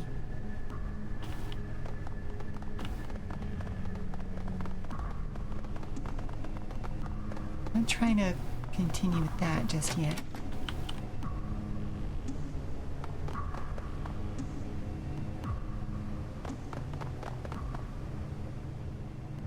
Welcome, Lao Zheng. Please input your password to log in. Okay, that's the login fee. Hey, Isabel, can I get a hand with this login screen? Won't it? She clacks out a few command strings on the terminal. Easy. This section of the OS's security hole that'll let me bypass the password without cracking it. Just have to spoof your user credentials. There we go. Root menu. May have also been listening to it at work last week. Hey, fair enough, fair enough. Yeah, let's check the file system. Business-related files fill the submenu. Most of them about contracts, construction plans, and financial projections. Among the files are several saved emails. 3 of the most recent ones stand out. Museum details, Lao Zheng to Cho and Son Construction Company museum detail. Cho, per our previous discussion, I've attached to this email the revised museum blueprints. Prints outline various changes to the structure and building materials that need to be implemented as soon as possible. Some backtracking may be necessary, but it will cut the supply and building costs by over 13% without compromising the museum's size and grandeur. I know you're against it, but production output will have to increase in order to end-of-year unveiling. I'll leave it up to you to figure out the details, but if I find that you and your team are slacking off again, more cuts will be made. As to the loss of your worker, Mr. Fay, I offer you my condolences. However, we both know construction is dangerous work and accidents are commonplace. You can look at this as an opportunity to hire someone more competent and who won't get himself killed. Zheng Lao, Ganxian Enterprises. What a bastard. Oh no, that's the same one. Melissa Sung to Lao Zheng on-site accident. Zheng, I processed your formal request yesterday morning. Given a persuasive pittance, the Fei family agreed to forgo public retribution regarding the loss of Mr. Tian Fei. Mr. Fei is the fourth laborer lost to hazardous working conditions. Public image is very important to the cooperation, and it's unlikely another transgression will go unnoticed. As your lawyer, I must advise you to double down on your construction safety protocols, or to seek an alternative to monetary bribes. Money will buy silence in the short term, but we ultimately want a more permanent solution. I'll forward you the contact information of a Ganxian-funded organization that can assist you with such matters. Sung Kama Melissa, Jilin Legal Practice, Ganxian subsidiary. Lao Zheng to Marcus Ping, retracting investment. Dear Mr. Ping, I can assure you that the recent rumors regarding construction infractions, worker fatalities, and malpractice are all untrue. Complete fiction invented by the local gossip circuits to stir up trouble for hardworking men like myself. What a bastard. I've taken every possible precaution with this museum and have spared no expense. Should you need proof, I'll send you my lawyer's contact information. I promise you'll find no infractions filed against me or Ganxian Enterprise. Your investment is sound. Your friend, Zheng Kamalao, Ganxian Enterprises.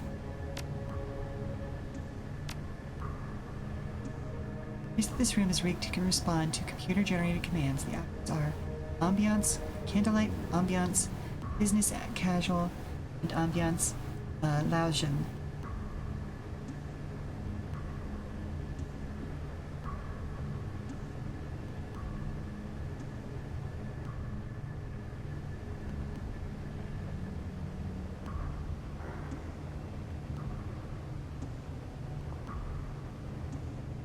Select the menu option for Lao Zheng.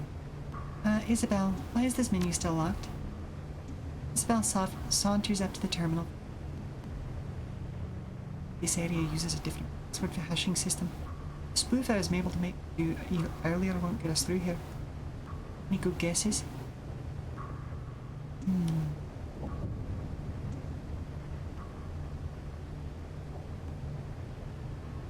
Let's... Room's lighting intensifies and shifts through various colors. Return to the room controls menu. No. Candlelight's fine.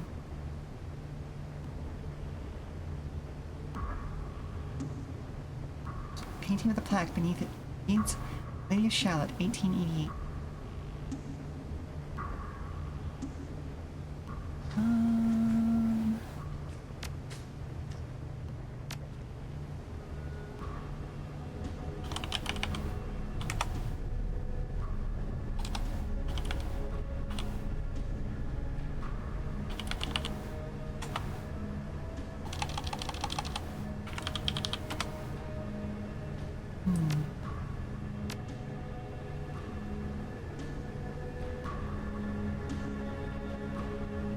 This bookshelf is made from your standard stained wood. It's filled with books by famous poets, both Chinese and English.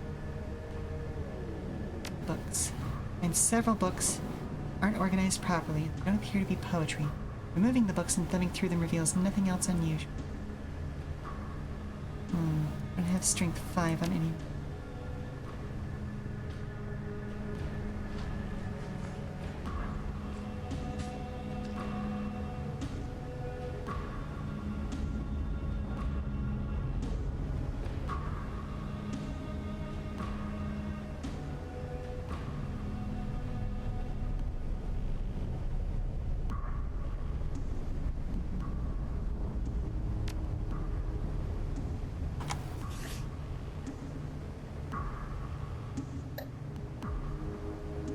Really?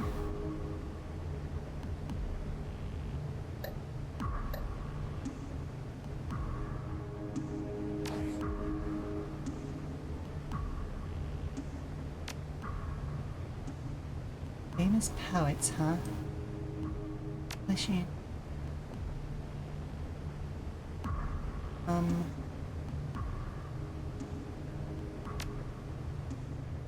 Remote building controls online, network connectivity. Oh, place is still under construction. Local matrix network really hasn't been.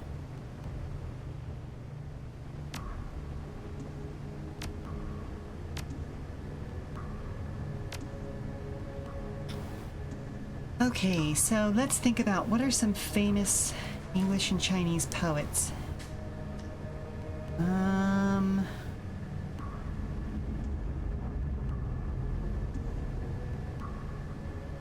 Start with famous English.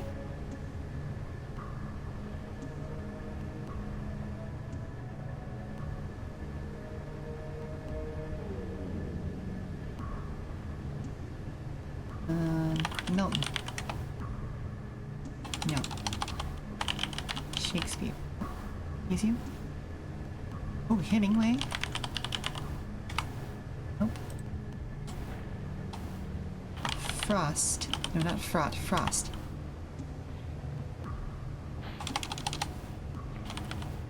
Dickinson.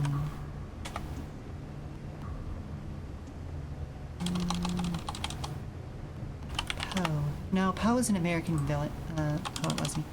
Oh. Dickinson. Nope. Oh, there's one that starts with a T.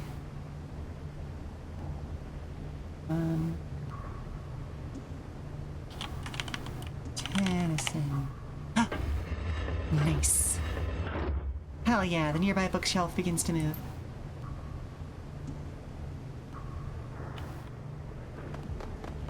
I wonder if that one's the one that they...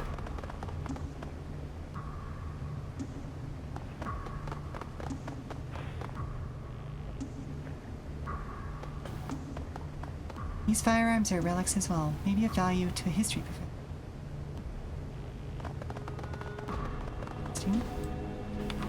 More artifacts.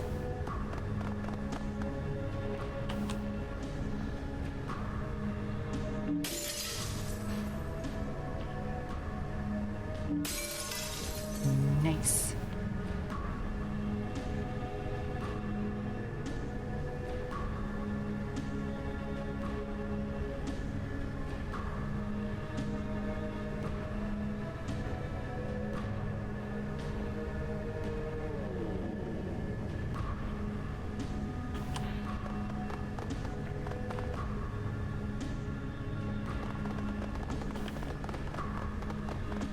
Osiris, if you've got the time, would you mind looking up Tennyson's work? I remembered his name, but I don't remember much about the man himself, so I'm curious if there's a reason thematically why they picked Tennyson as the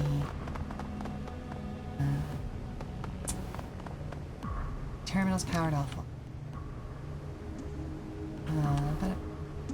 But as this particular rich asshole's author of choice, poet of choice, I should say. Yeah, that's the one.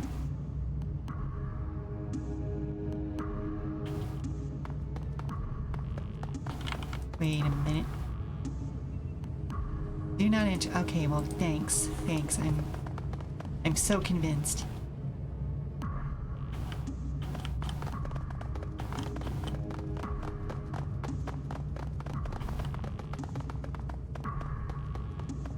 He was out of the room for a second. What are you looking at? Oh, I'm just curious about, like, the subject matter of his work. I'm curious if there's a specific, particular reason why they picked him as the one that was this guy's password. Like, if there's subject matter that would be particularly of interest to a rich British Hong Konger.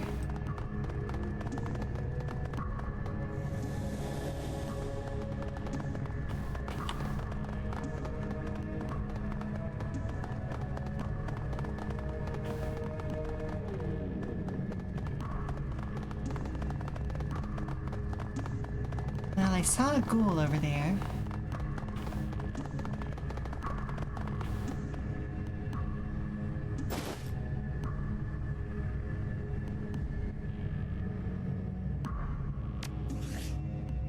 We got 2 karma.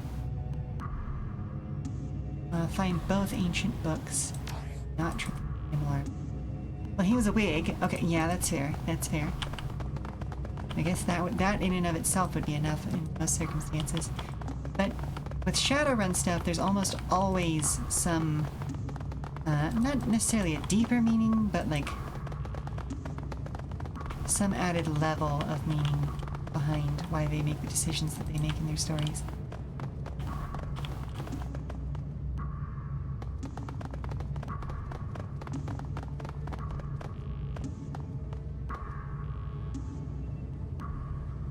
Let's check out the shipping terminal.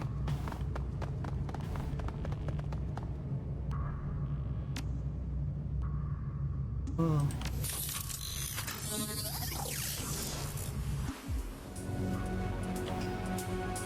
Night, Isabel.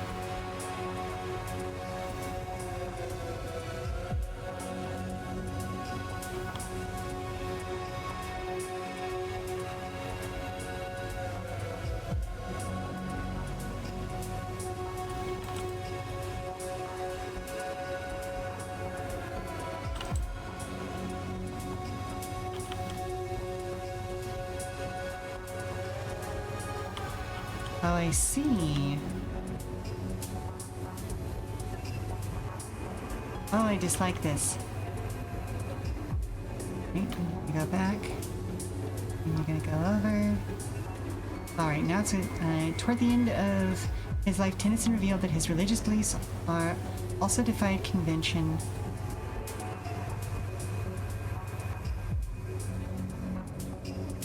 Shit.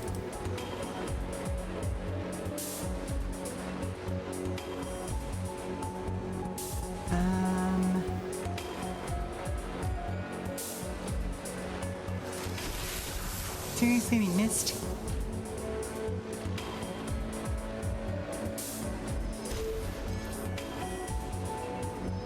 Religious beliefs are also defied convention toward leaning towards agnosticism and pantheism.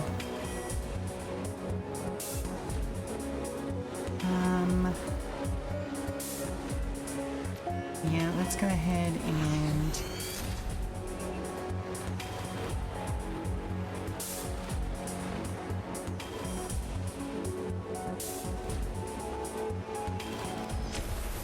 there we go.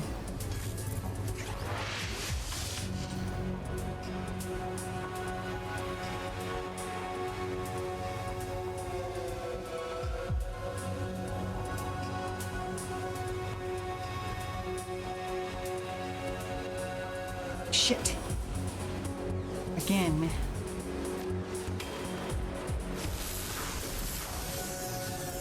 Alright. My trace is getting a little bit high.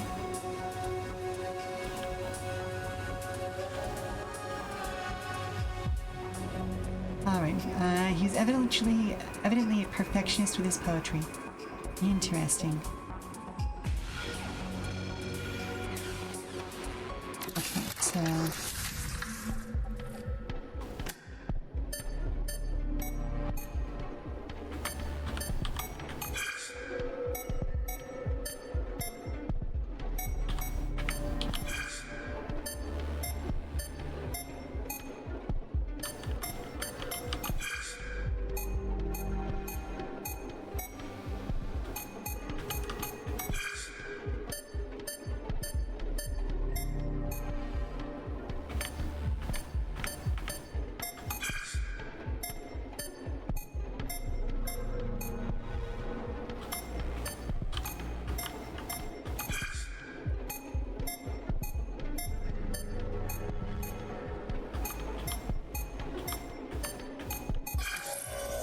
alright, so you're a possibility.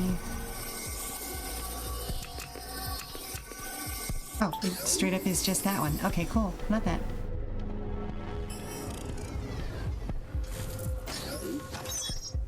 Alright. Unshipping manifest down.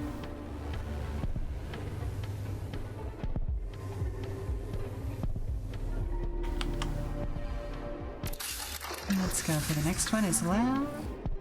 Because why not?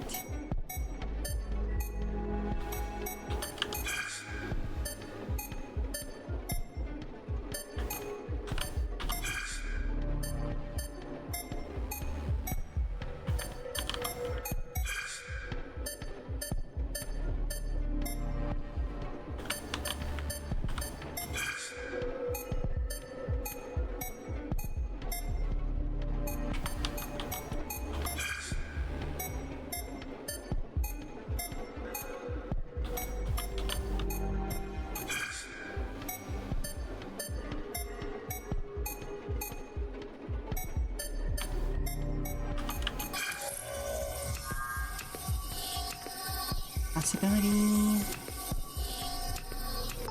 Yep, that one.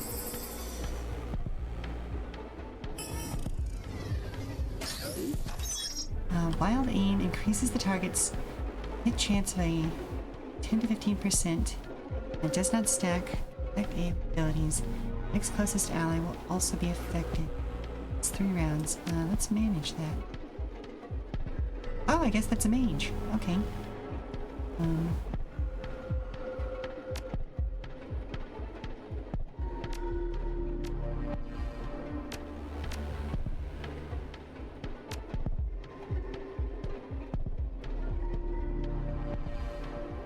Stored items can only be retrieved post-mission use.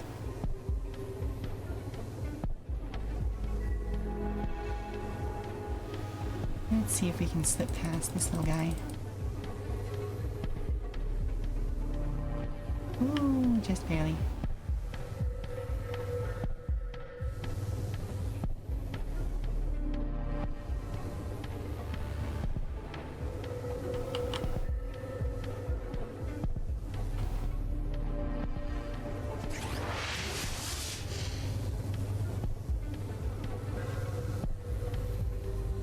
Forward.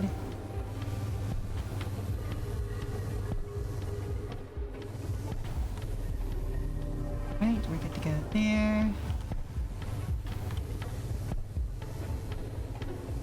Kind of want to see if I can just survive the dump shock, honestly.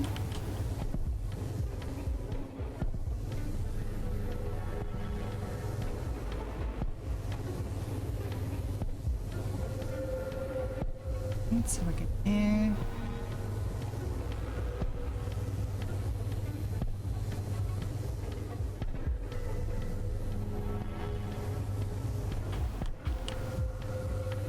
And we're jacked out. Okay, good to go. Ooh, lots of info for me. Okay. Your IDK, you're only looking over the wiki, not diving in further, but he wrote some political poetry.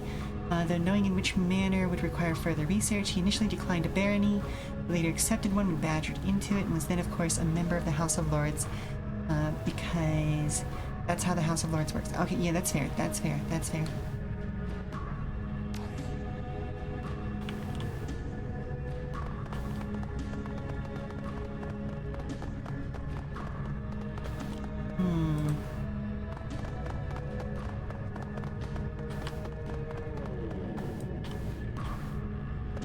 Probably should have brought Gaichu with me, honestly.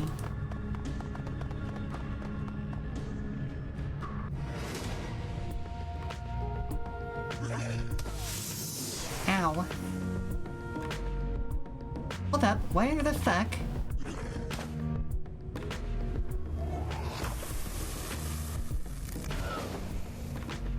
Where did my character go? Oh, I see.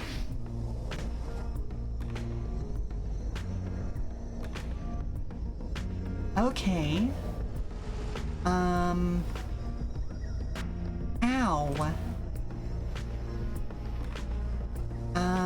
We'll get the Doberman running, I guess.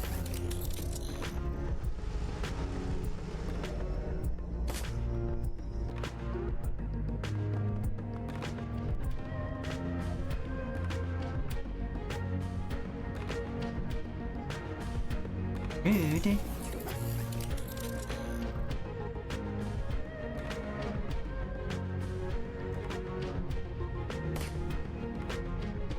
Really? Missed on a 91%, huh? Ifik?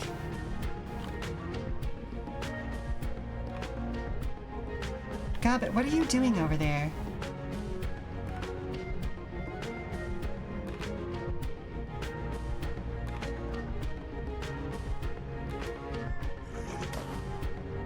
How in the world did... Oh, she got teleported. I see.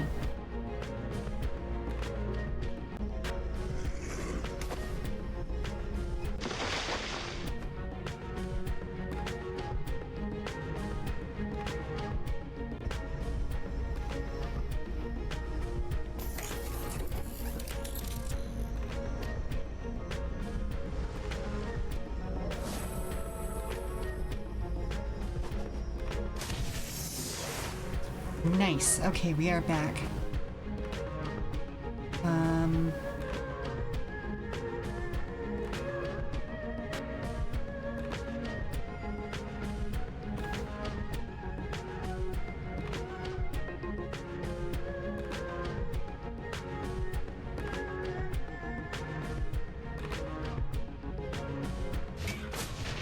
Oh, oh, oh, oh no. I didn't realize that splash damage would also hit him. Oh shit.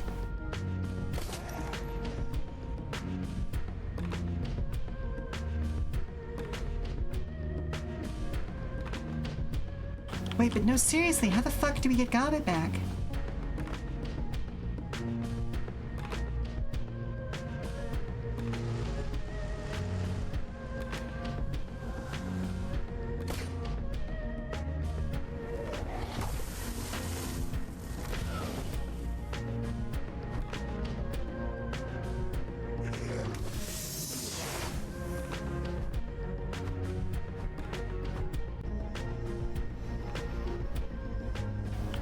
Okay, this has gone very strange.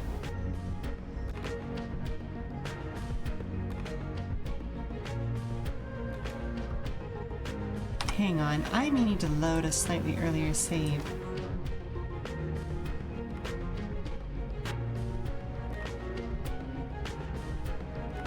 How long ago was this? Oh, this was almost 20 minutes ago. Okay, no, never mind.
I have a nasty feeling that I may end up having to reload just to unfuck my character positions. Holy moly.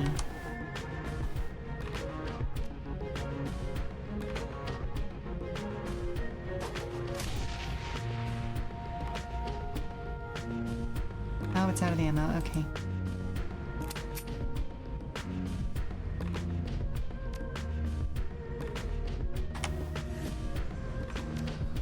Yeah, hang on. I hate to do this, but...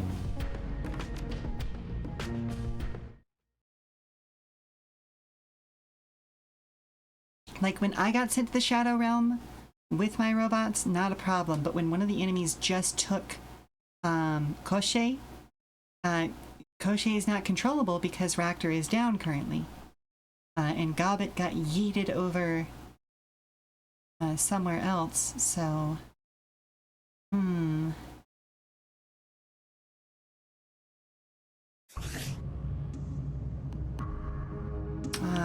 beans.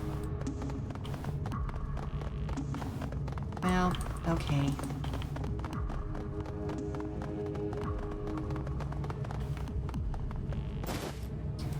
Ultimately, we're not that far back, but it is further than I would like.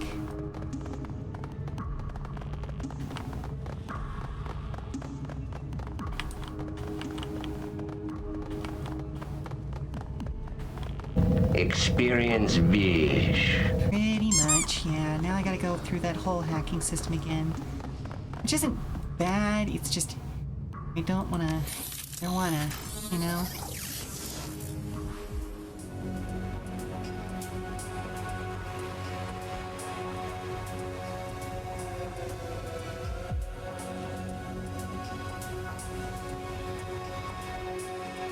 Okay, so I can go to there.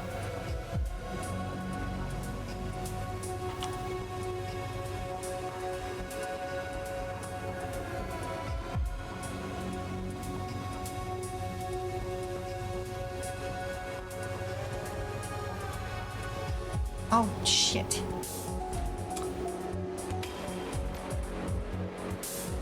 Now, fuck you.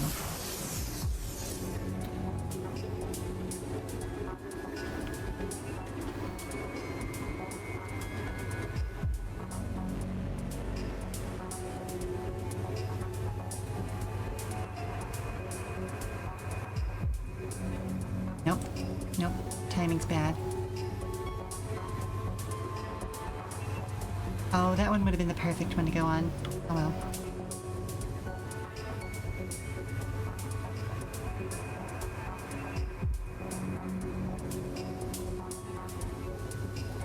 Damn.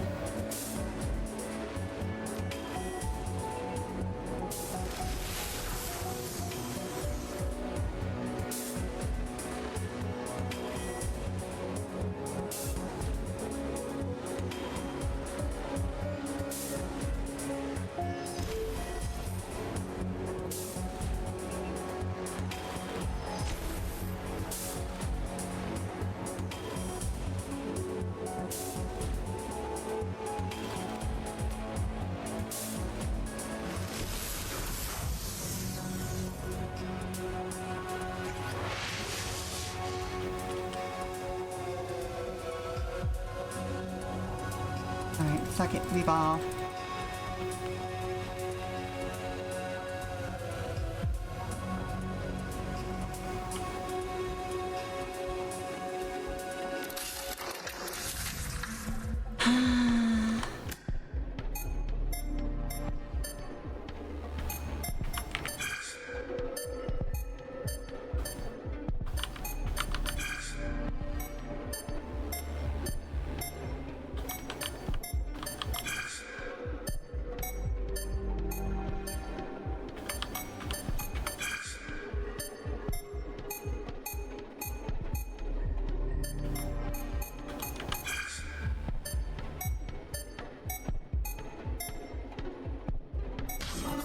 Damn.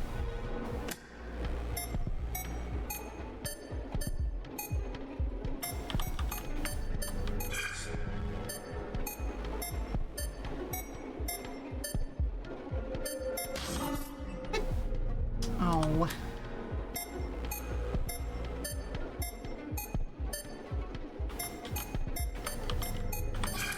There we go.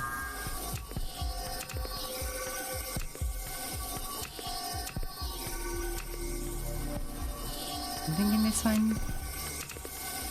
Yeah.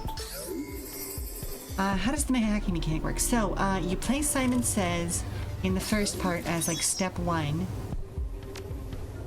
Yep, we're gonna stash that. You do that Simon Says thing in step 1, and then eventually you have to come back around.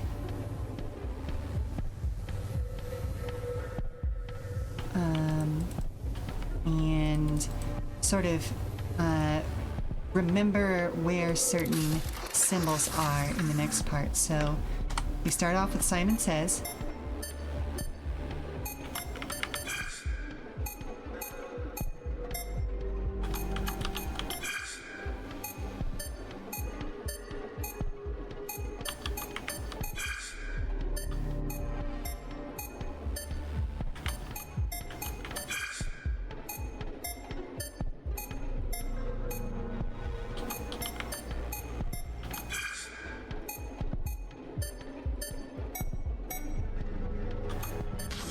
Oh, damn. Right, it was 6 twice. Oh.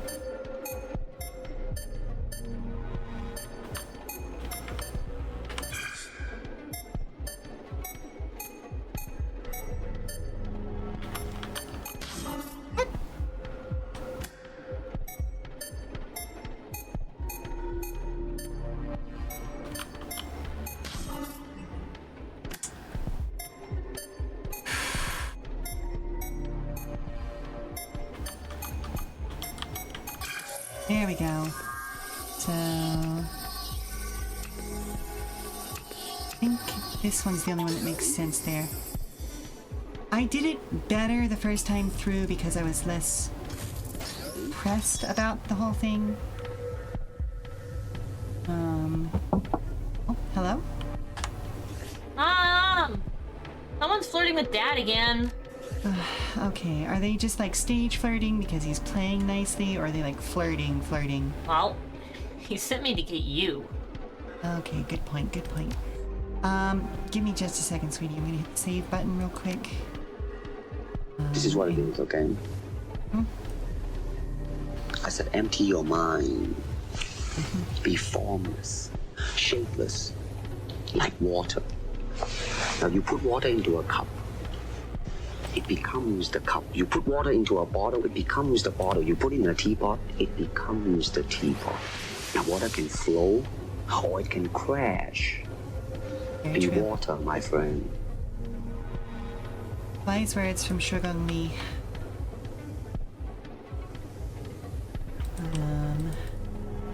Oof. It's hard not to get pressed about this sort of thing sometimes. Because, well, like I said, I did it right the first time and then messed things up. So we're gonna save again now that I'm out here. And then I'm going to set myself to the pause menu, and we'll be back in about 5 minutes. I'm going to go save V real quick. I promise this time, well, I do need to check in on people, see how our patient is doing, but this time it shouldn't be another 40 or so minutes. So stand up, stretch, refresh your refreshments, and I'll see you all on the other side, alright?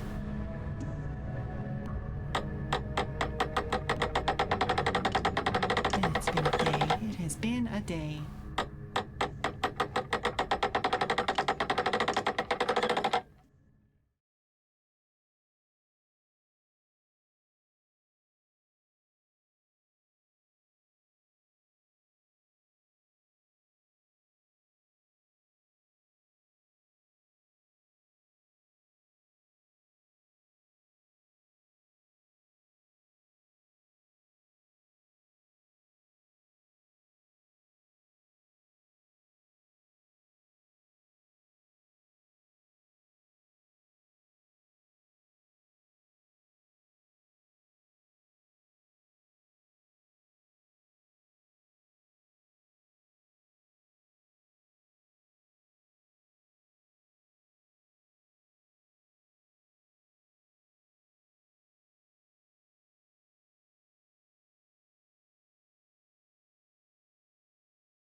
see if we can finish up this mission where we can get to Alex, shall we?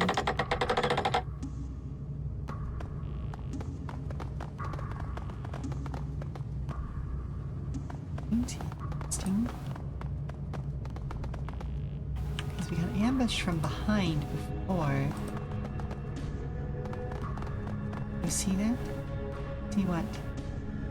Oh, well, yes I do.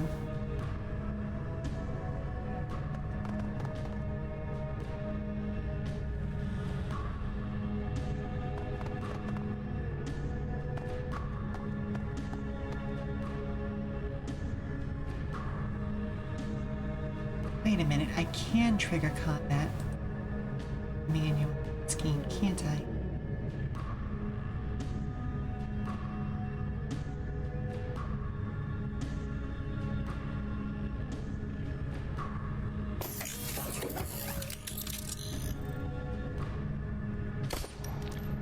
Damn. There we go. Alright, combat is manually triggered.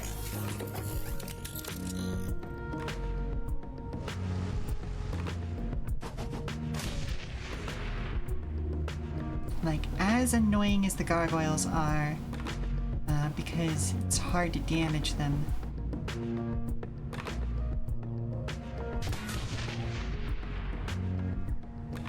I'm more worried, honestly, about the teleportation dudes.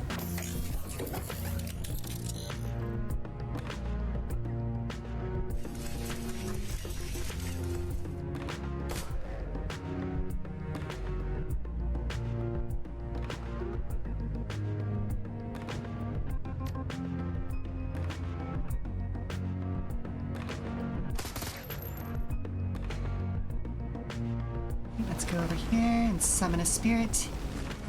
Is why not?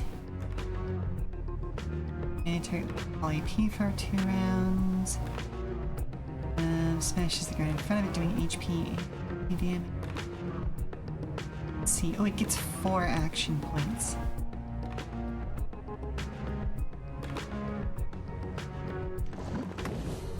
Nice. And also immune to that form of damage, so we're right back out. Oh, hello, sir.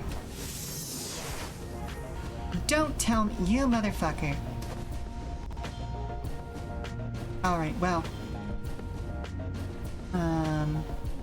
At least Raptor is still alive this time, so... we can at least get some control on it.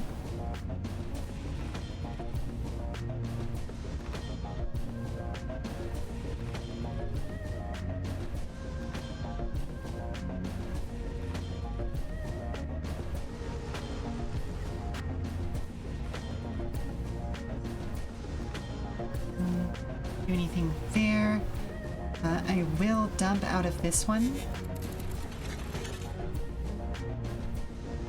Anything for you, so we'll go ahead and do this. So we're looking at damage of 12. This is damage of 8.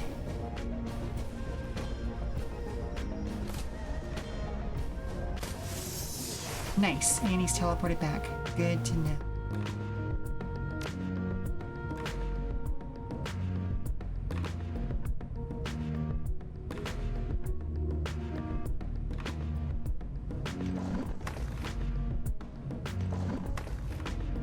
Oh, we're being real disrespectful here.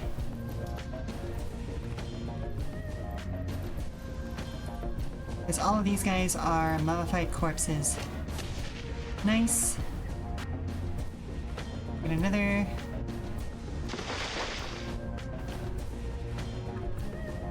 Alright, and you put you around to the other side. There we go. Tap. Tap. Tap.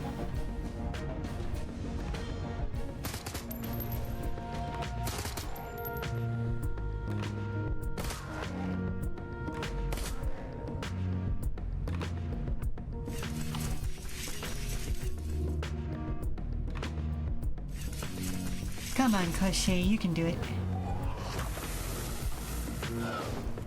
Good miss. Always love it when their petrification bullshit misses. Oh my goodness, there's another one. Oh, there's another two.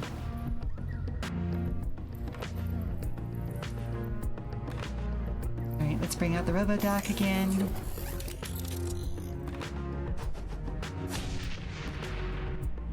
These Robodoc's grenades, thankfully, don't seem to splash to my friends.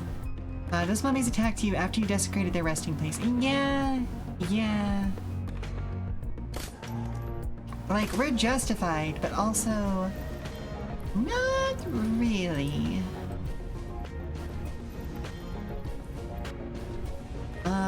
Ooh. We're gonna overclock Crochet. Here you go, buddy.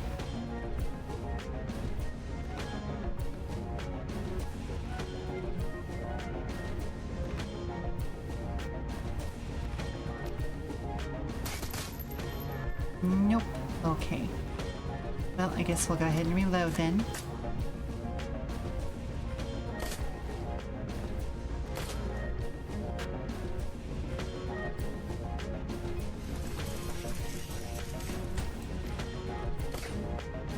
Rude.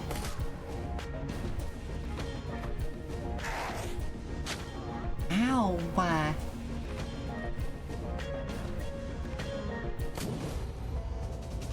Oh wait, you shot first. I did shoot first in this universe, yes.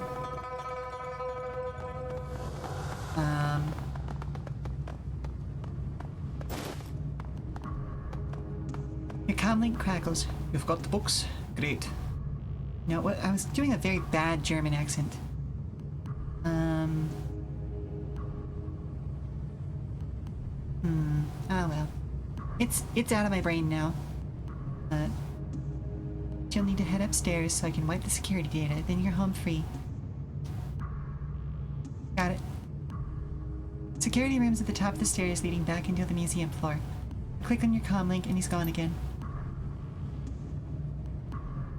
Like, it almost feels silly to ask if he knew there were creatures down here. It's like, does it matter? You assume a certain level of danger whenever you take on one of these jobs. Oh, motherfucker. Cadaverous Cusk materializes in front of you, unfolding like a flower from nothingness into being. It stands with a surprisingly upright posture, and you can see that its robes were once of fine quality. It raises a hand to block your path. Stop. The thing's voice comes out in a hollow rasp. I'm not going to do that one right now just to protect my throat. It seems you can move freely through this realm, coming and going, taking what is not yours.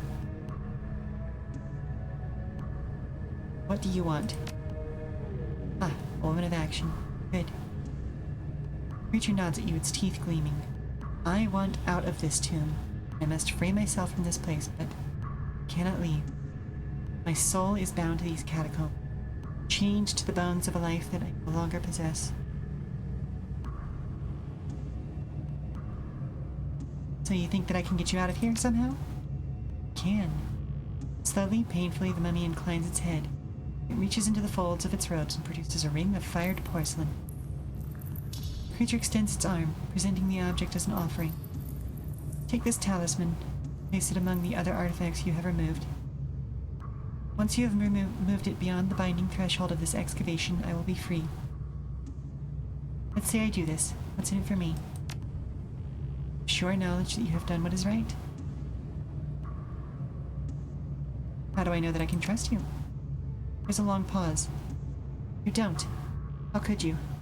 But I am a man of my word. You're gonna have to do better than that. When I am free, I will give you a thing, a token. Crumble it in your hands, and I will come to your aid. But only once. One time and no. Mummy's eyeless sockets seem to stare into you, through you. Will this be sufficient, elf? Accept my offer. Alright, I'll do it. Thank you. The mummy inclines its head. Forever in your... Oh, that was easy.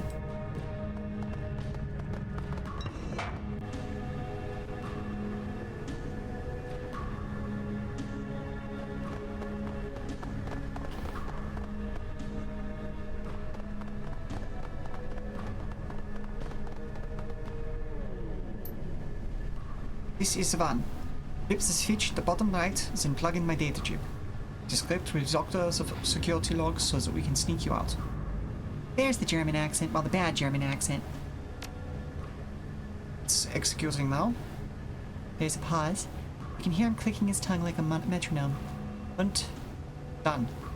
Get out of there.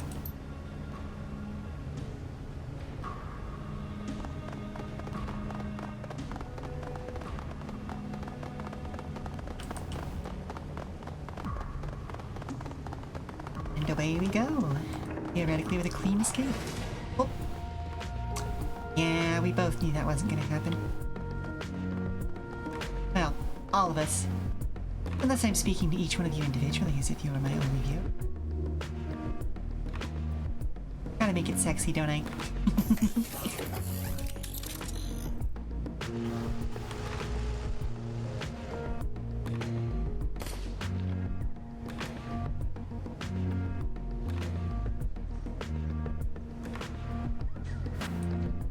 Yeah, we'll get into cover.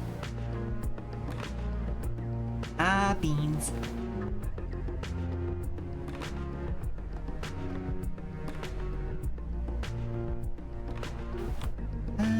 Okay, I'll just have her do that. Let's see, Ractor's up next. If you would please, Ractor. I could use Koshay's assistance.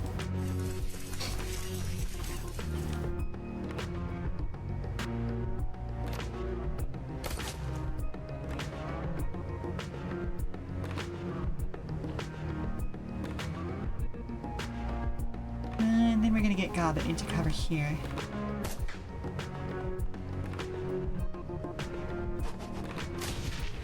Ow. Bad choice to use a shotgun from that far back, but okay. Choices were made.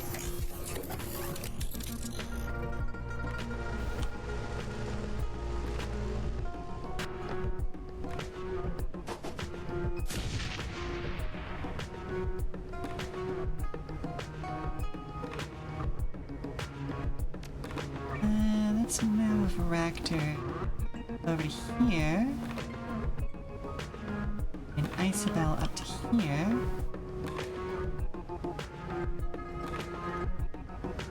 Yeet! Nice.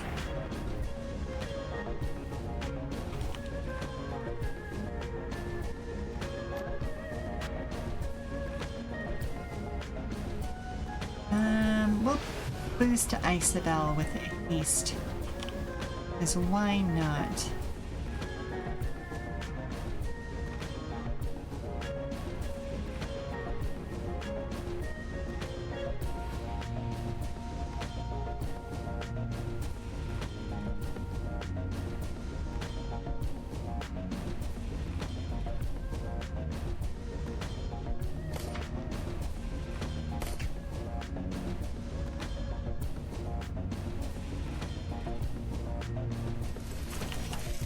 Rotate Crochet around to there.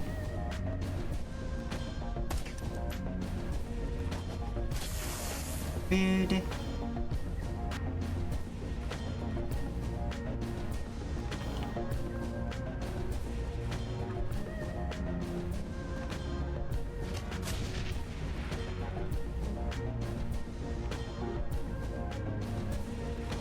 Oh, right, she's got haste right now, so we'll go ahead and put you in the corner again. Ractor, if you would please. Bonus AP to Crochet.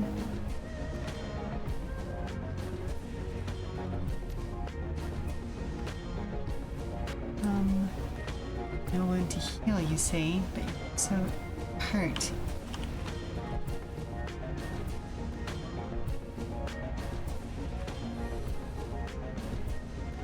Ah, we missed. It's fine. Government should also be immune to this. Yes, good, good.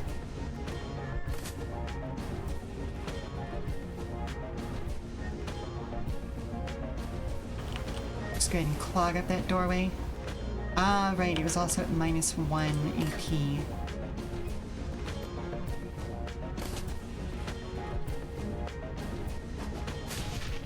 Ow. Rude.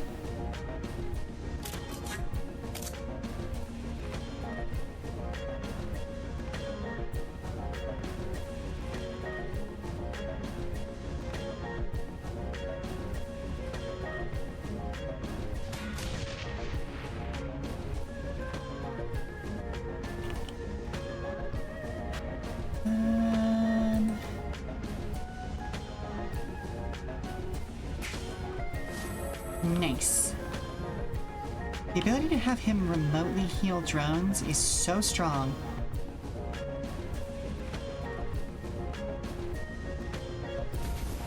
Yeah, poison gas, I know. Rude!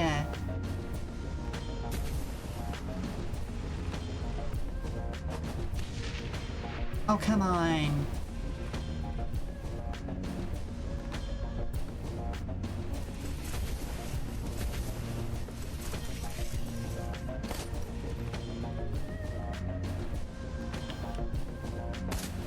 My small drone armada over here.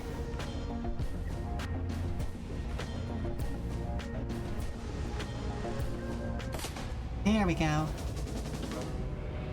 A familiar voice pipes up in your communicator. Change of plans. Search the bodies for a key fob. You'll need it to access the side door. As it should be, just a swarm with drones. Uh-huh. And there's a side door. In the lobby. My program didn't work as well as I expected. Been monitoring the exits on my cameras, and the HKPF has the front locked down. Since you can't go out the front now, you've got to exit out the side. That key will get you through the locked door, side door, which will also take you out the east service exit. Alright.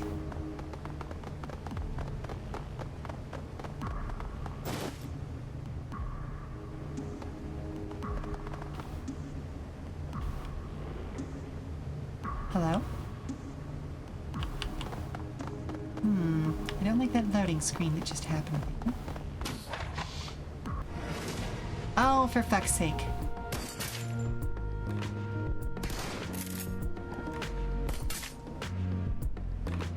I see.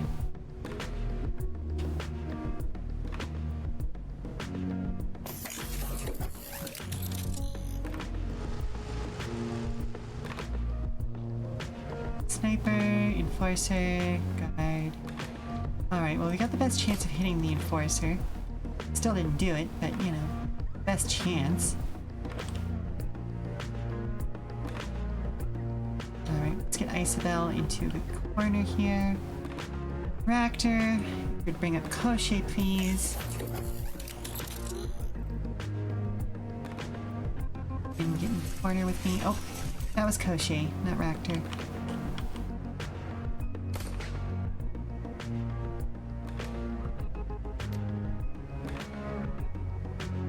Oh, line of sight is blocked. Okay. Okay. Send you to there. Grab it. Oh, hey, interesting. There are some ley lines over there.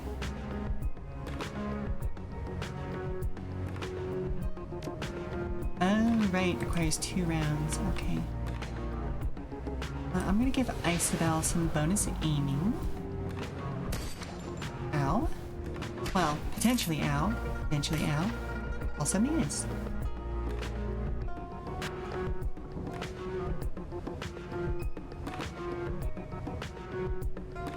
Robodoc, I would like a first aid kit, please.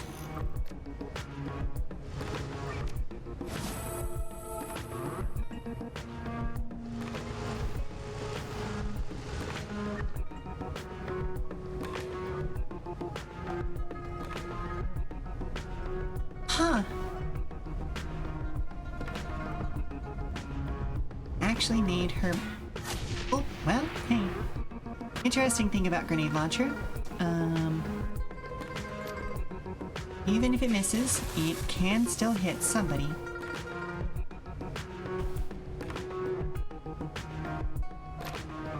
Let's go ahead and give Isabel some bonus AP.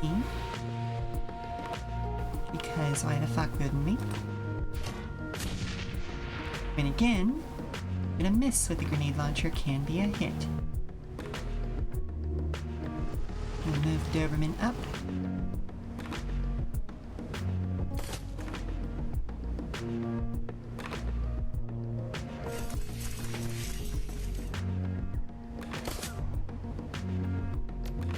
And let's juice that a little bit. Okay, there we go. Ow. Ow.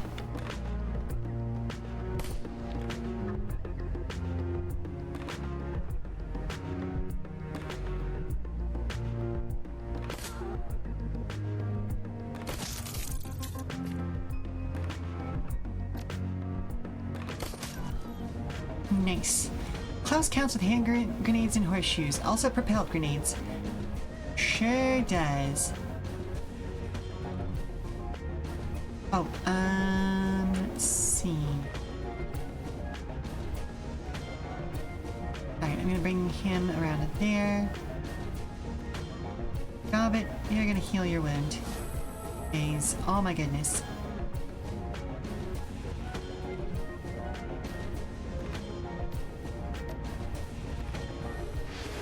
Oh. Well, that's not what I meant to do, but sure, why not?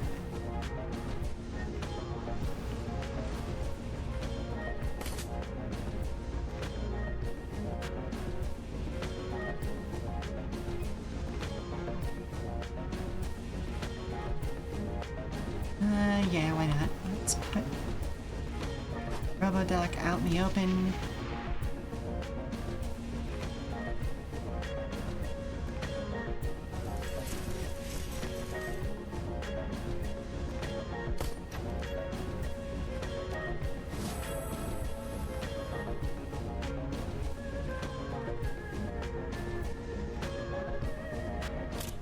Love that. And we're gonna get over to here.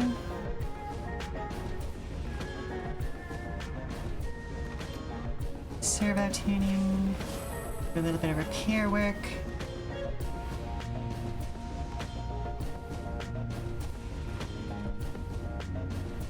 Does that give her a better shot? It does give her a better shot.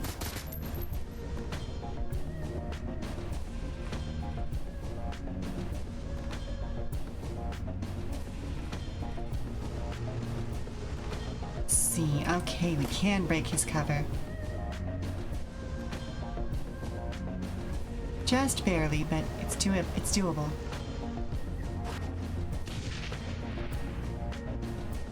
Wow. Truly astonishing. What a sniper. Ow.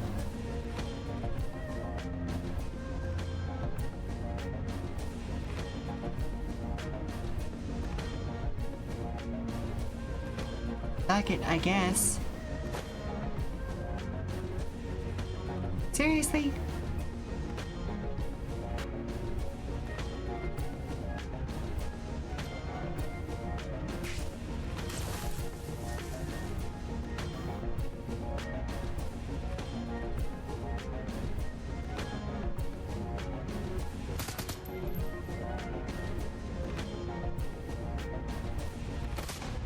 There we go. Goodness gracious.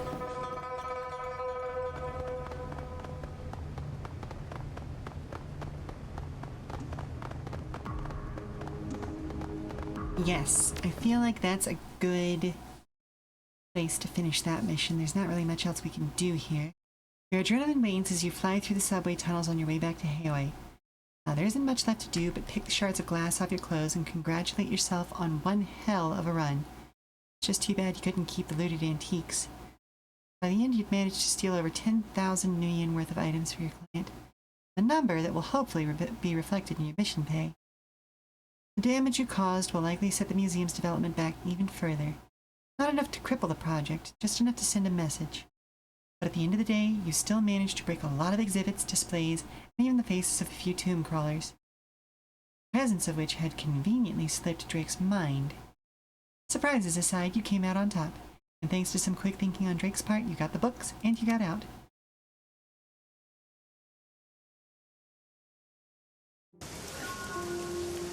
Ooh, that's a hefty amount of karma we just gained.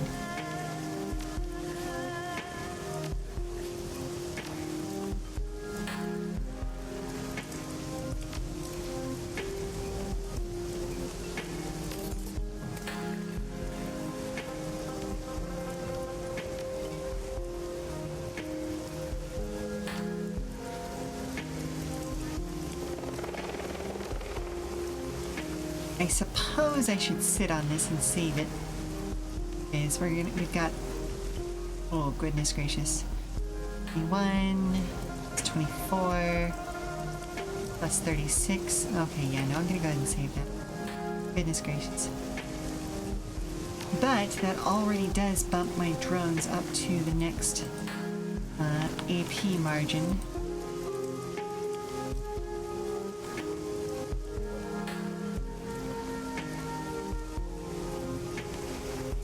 Talk to you before? A diminutive female orc regards her with a sharp, challenging look. The fierceness of her expression contrasts starkly with her sweet, rounded face and neat bob. She flexes her cyber fists. She fires a rapid-fire reproach in a thick Filipino accent. Why are you staring like that? Anyone who teach you manners? She plants her fists on her leather-clad hips and just juts her chin out at you. Relax, I didn't mean to stare. She gives you an unwavering sidelong gaze. You're a stranger on my turf. I expect people to be civil to one another. No offense intended. If you insist, sure. I apologize. She blinks and her jaw unclenches. Oh, it's alright. I can tell you're a newcomer.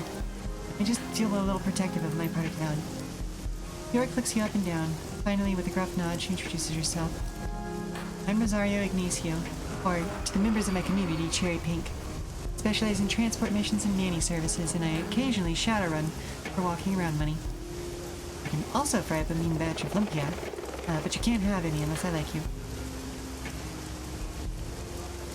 Cherry Pink seems like an odd choice for a street name. She glowers at you. It's a bona fide Filipino nickname. Unless you want a mouthful of fist, you'll show it respect. I mean, that's fair. I was just wondering if there's a story behind it. You said you make great lumpia. What is that exactly? Filipino spring rolls. Crispy and delicious and full of pork, or whatever pork-flavored substitute is on sale. It's important to be frugal. It's suddenly become very important to me that you like me. The corner of her mouth twitches upwards. She gives you a sidelong glance. Then you must earn it. Everybody wants to be my friend because everybody wants lumpia. Only a handful deserve it. You said that you're a nanny? She nods enthusiastically. Look around you. See these Shadowrunners and dealers of contraband in Johnson's? There's a fair number who have kids, yet they wouldn't shout it from the rooftops. It's usually too dangerous to keep a family close. That's where I come in. How much business? I mean, it's an interesting business model. Do you have much competition? I wish that there were more. If more people did the things I do, fewer kids would suffer. New York raises her chin proudly. I've taught children good manners, hygiene, and the proper use of firearms for over 20 years.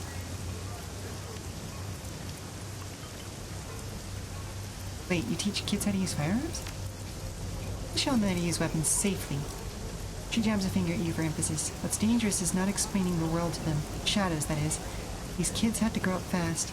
Weapons training is appropriate when you're living in a smuggler's den. Yeah, you know what? It makes sense to me. I'm really glad that someone finally gets it. The gut reaction from most people is to deny the danger. The rest seems to think the children are too immature to step up to the challenge. Me, I trust my kids. I don't underestimate them, and they never let me down. How did you go from babysitting to running the Shadows? My cheeks flush. Well, I used to take care of the children of a whooshing bigwig up in the Peak. Turned out she was siphoning corporate funds to support both a gambling addiction and an extravagant lifestyle. She got sloppy, and I stumbled across some pretty damning documents as I was tidying the house. I couldn't unsee them, much as I wished it, and I started to fear for my life. I was growing desperate, erratic. But I ran. You didn't run too far. Why not leave Hong Kong? Well, I couldn't go back to Manila because of those JIS scumbags. But there's always been a large community of Filipinos in the Shadows. I sought them out. What happened in the Philippines that you can't go back? The Japanese imperial state happened. Oh, that makes sense, actually. Supposedly they've been in charge there for decades. I was just a little girl when they sent their imperial marines in. They destroyed my old neighborhood. I don't remember the events, but I still dream of fire to this day. How'd you get out? Half my family fled to the mountains, the other half left the country and eventually scattered all over the globe. I didn't grow up to get close to anyone but my parents, who are now gone. Any chance of contacting the family members who stayed in the Philippines? New York bites her lip. The country's caught up in a struggle between the Japanese and Huck resistance. Nationalists and neo-anarchists backed by the Dragon Masaru. I couldn't just waltz in and look for family. Besides, they could be barricaded in the caves avoiding JIS forces for all I know. seem pretty resigned about the fate of your homeland. He snorts and lips her chin high. Filipinos are resilient people. I think the Huck will triumph eventually. And if I've got a Filipino community around me, I'm good. Thanks for talking about it anyway. Not many people care enough to bother. How'd you get your cyberware? There's always a large community of Filipinos in the shadows. I reached out and they all pitched in to help set me up as a Shadowrunner. Now, whenever I have a good gig, I give most of my earnings away, giving back to the community. Ever have regrets about leaving your old life behind? He looks away suddenly, her eyes moistening. I'm not sentimental about my old post, if that's what you mean. Clark takes a big breath and continues, but on Sundays, my only day off, I used to go and sit with the other nannies and the housekeepers. We'd bring pieces of cardboard so we could sit on the ground in the shade under bridges. Gossip, eat lumpia and rice cake, nothing special. But I don't belong to that world anymore. Couldn't risk work getting back to my old employer. I miss my friends, though. Be on your way, then. I'm glad I stopped to talk to her.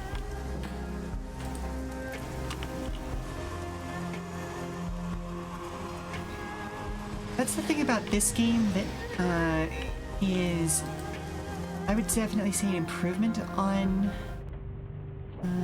Dragonfall. Dragonfall had a set number of characters that you could interact with between missions, but it was always the same characters, whereas here you get to see just little bits of people's lives all around you.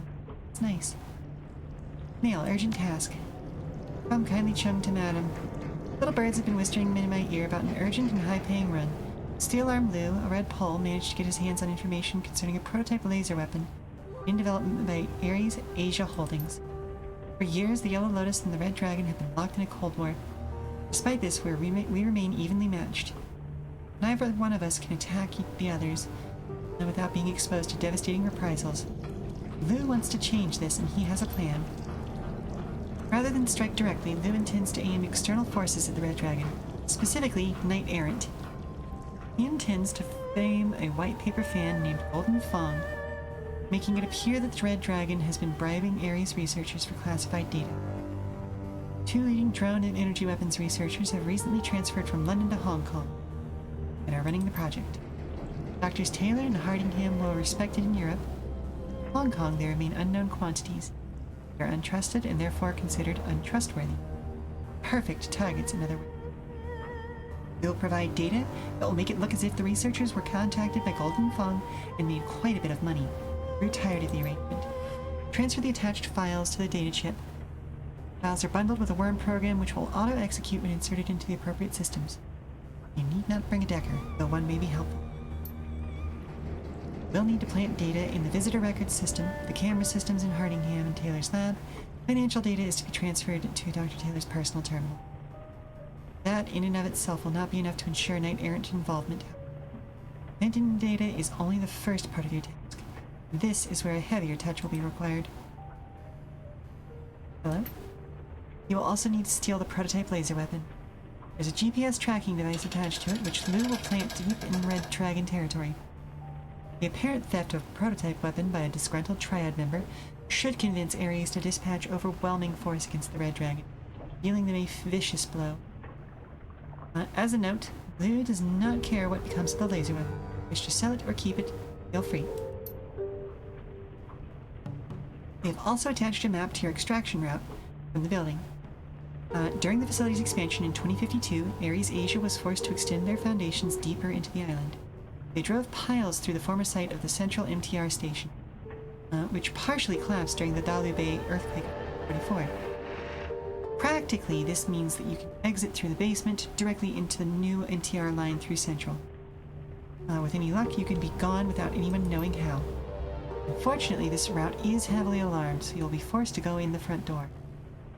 You can con the front desk, you should have no problems. The facility is both an office and a residence, so strange people coming and going at odd hours is not entirely unusual. If you're not to fast talk, however, be prepared to shoot your way in. Lou does not care if you are loud or quiet, but a word of caution, he came by all this information via loose lips of one of the research team. Other fixers know of this job. Move fast and you are guaranteed success, but there are definitely other Shadowrunners with an eye on the prize. Of course we're going to take that run. Very well. Steelarm Lou sends his regards and bids you good fortune and plentiful ammunition. A dramatic git. Don't die, madam. Our arrangement has been very profitable so far, and I would hate to lose that. One of the things I've learned over the years is that even the rich and powerful have annoyances.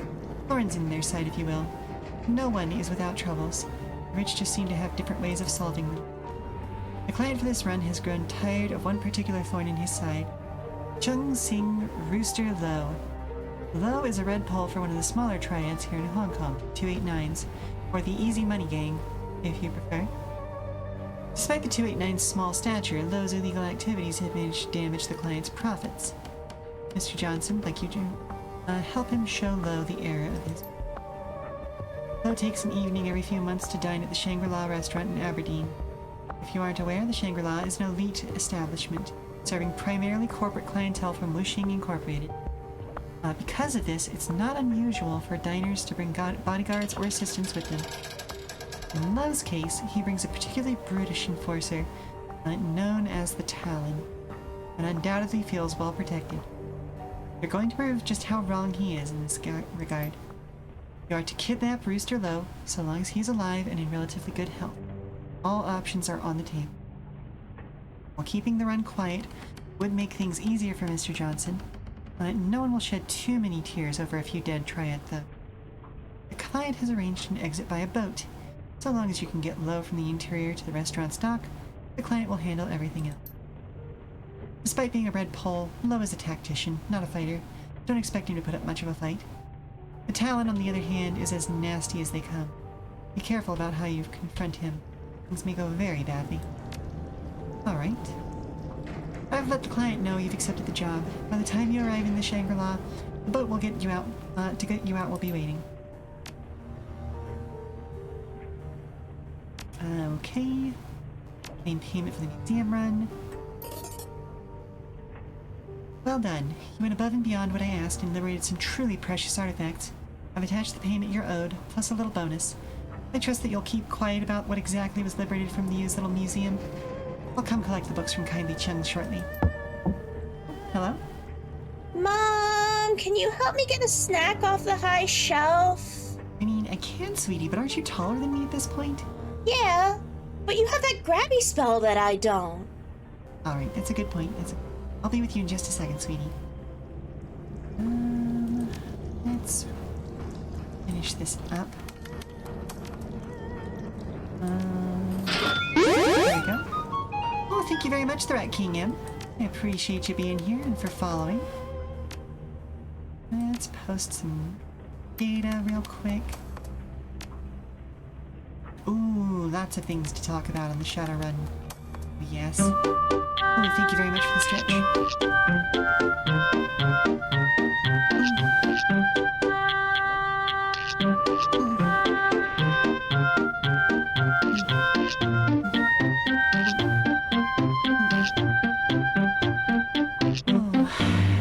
How are you doing, Rat King?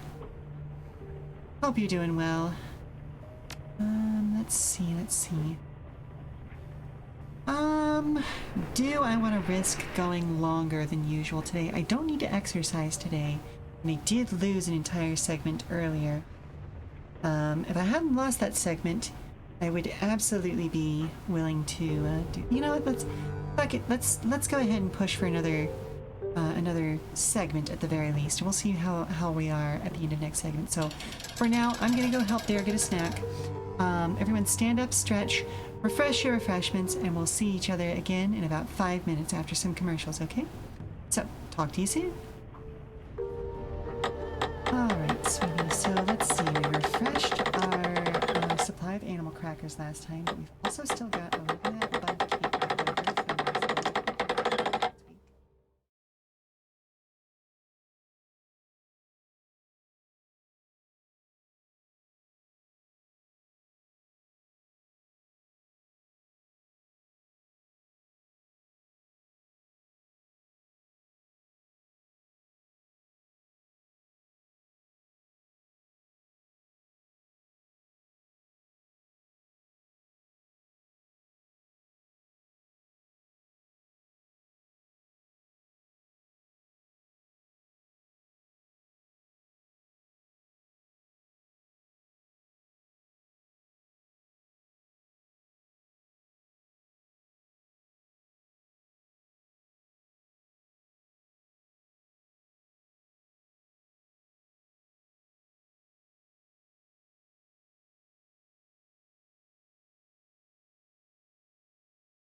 to what snack would you like was butter cookies, which I also have had one. They are delicious. All right, so what's on the BPS? Typhoon warning. This newscast just aired. If anyone wants to watch real-time isobar data or Earthsat images from the storm, the basic service paywall on Skywatcher imagery is easily circumvented. White prison. Oh yeah, I get to do the fun newscaster voice again. The Imperial Japanese Meteorological Agency today issued an advanced typhoon warning for the northern Philippines and the coast of Guangdong Confederation, as Tropical Storm Usagi has grown into a full-strength typhoon Category 3 in the Pacific. Typhoon Usagi has formed late in the year for such a powerful storm. Meteorologists credit this growing trend of awakened cold-season typhoons to global warming and powerful magical vortices in the eastern Pacific, which appears to help drive moist air convective over cooler ocean waters. The newscaster looks down at her notes. According to the official release by Lance Roki of IJMA, Usagi is now identified as an awakened storm. We've observed strong lightning activity, electromagnetic anomalies, and extreme concentrations of awakened seabirds along its edges. Awakened storms exhibit anomalous physical and magical behavior. Many experts believe they show reactive intelligence and possibly even self-awareness, and will resist making landfall to prolong their lives, even holding position against prevailing winds. Study of these storms is inhibited by their extreme environmental conditions and astral turbulence. In physical strength, Usagi may peak as a violent typhoon, Category 5 on the Eastern Pacific scale, but will weaken substantially before making landfall. Although mariner lore is replete with tales of malicious storms, scientists have detected no provable animosity towards metahumans in the behavior of these nature. Learn more on Wild Storms of the Pacific, this week's episode of Savage Nature with host Bertrand Madoniker.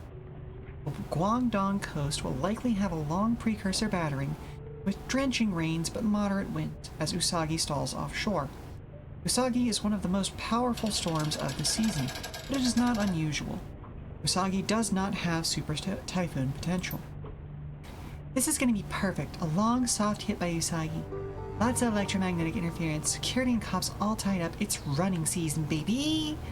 Blood Meridian. Hope everyone's ready for a high operational tempo. Our fixer's already scrambling for crews. Speculous. I heart storms. Much.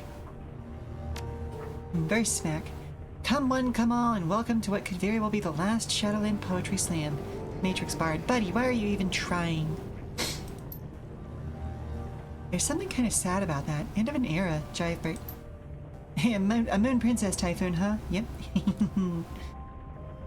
In honor of Jivebert, I created an expert system that writes haikus.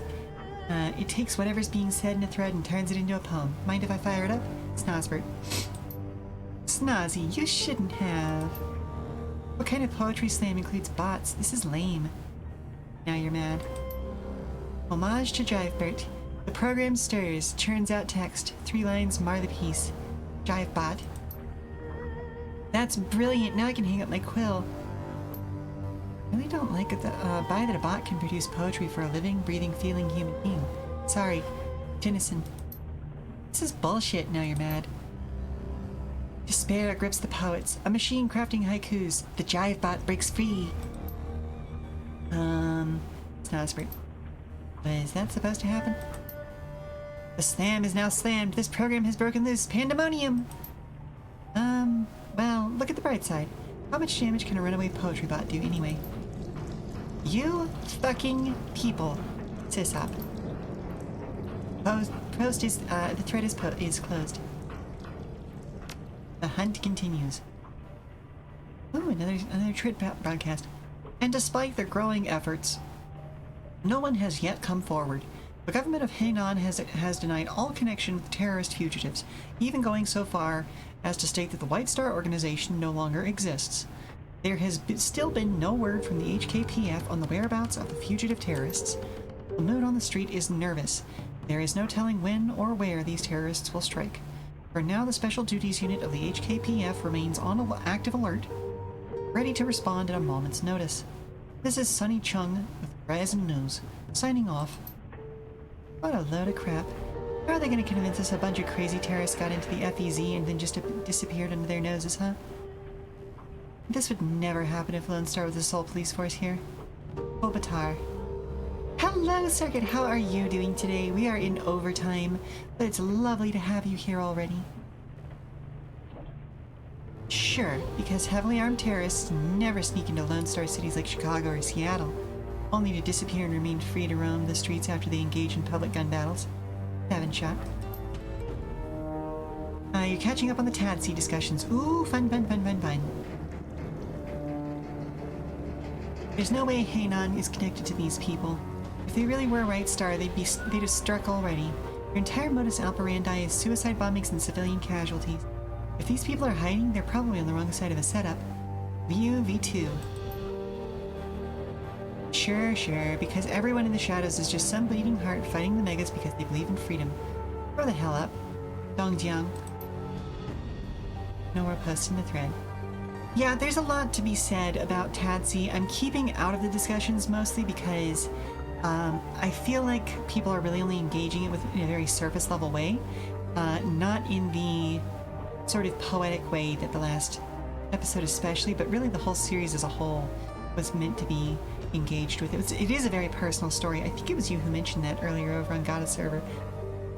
You have to watch the back half still. Oh, Osiris. Yeah, no, okay, I can't say much more than that then. Other than the fact that it is a very personal story.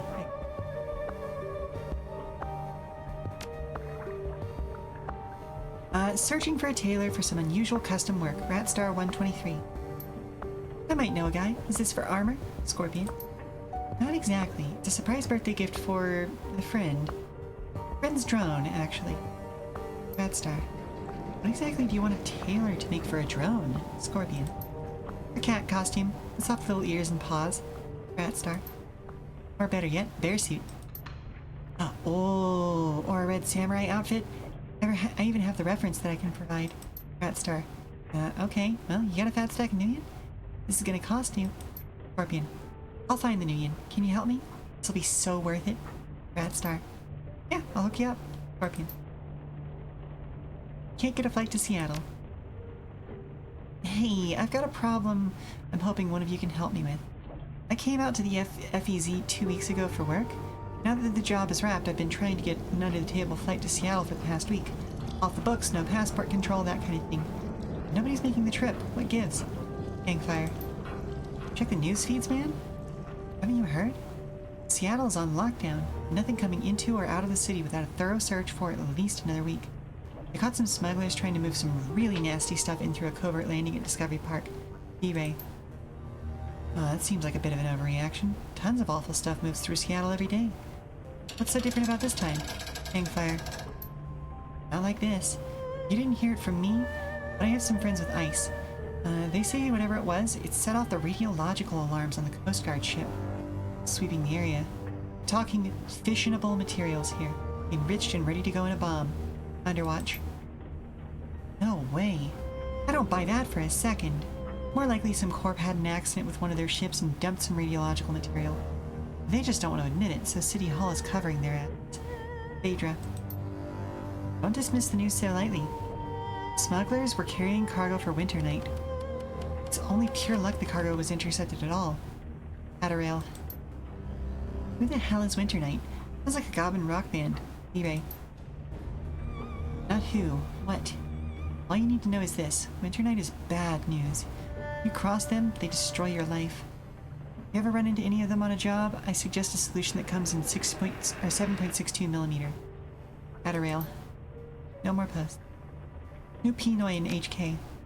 Hi there. Just arrived in HK from CFS and want to meet other runners from the Philippines. Salamat po. It's on City Blues. Anyone? I make a really good pen seat. Well, why didn't you say so right away? Kumusta pa kayo? Lots of former Hook families here. Peaches. Welcome! Princess Reyes. Hi. Taka-san ka? Me from Manila. I'm a decker. You? Talaga. QC here. I'm a decker too. He's on City Blues. Pasit is fine and good, but can you also make dinuguan? PM me if you can. Makati Mike. ¿Cómo está? Tita, darling. Nice to meet you, QC Blues. Sammy boy. Hi there, Street Mage here. Might know some Pinoy runners looking for a new decker. Happy days. Welcome, welcome. Smiley face. Aww, finding community.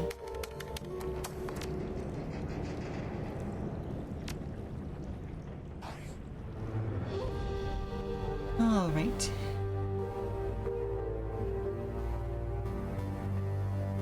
My friend, there is something I would like to discuss with you. Something related to the Ares run that you recently accepted. You may recall my story about my former colleagues, Taylor and Harding, the ones who stole my research. They work at that facility. If the auto repair circuits that they took from me still exist, they are there. I need you to bring me on the run to retrieve them. Of course, you'll be the first man on the train when we head out. Thank you, my friend. Spasibo. You will not regret this decision. I guarantee it.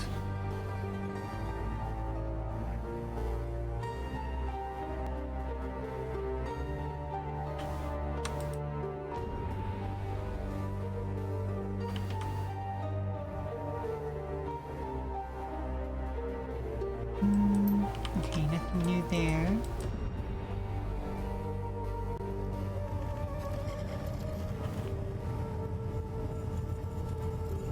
Isabel's avatar flickers onto the screen. I saw that you have accepted my offer. It was the right choice, you'll see. I'm ready to make a run of DeckCon wherever you are. Any thoughts about that last run? She shakes her head. No, sorry. Hacking into the octopus is how I relax after a long day of work. Some people go to sports bars, strip clubs, I do this. As a rule, I don't spoil my leisure time with shop talk. Okay, if that's the way you feel. Yes. So, if you wouldn't mind changing the subject. Alright, I gotta go then. I've already spoken to you about the other stuff. Sure, drop by any time.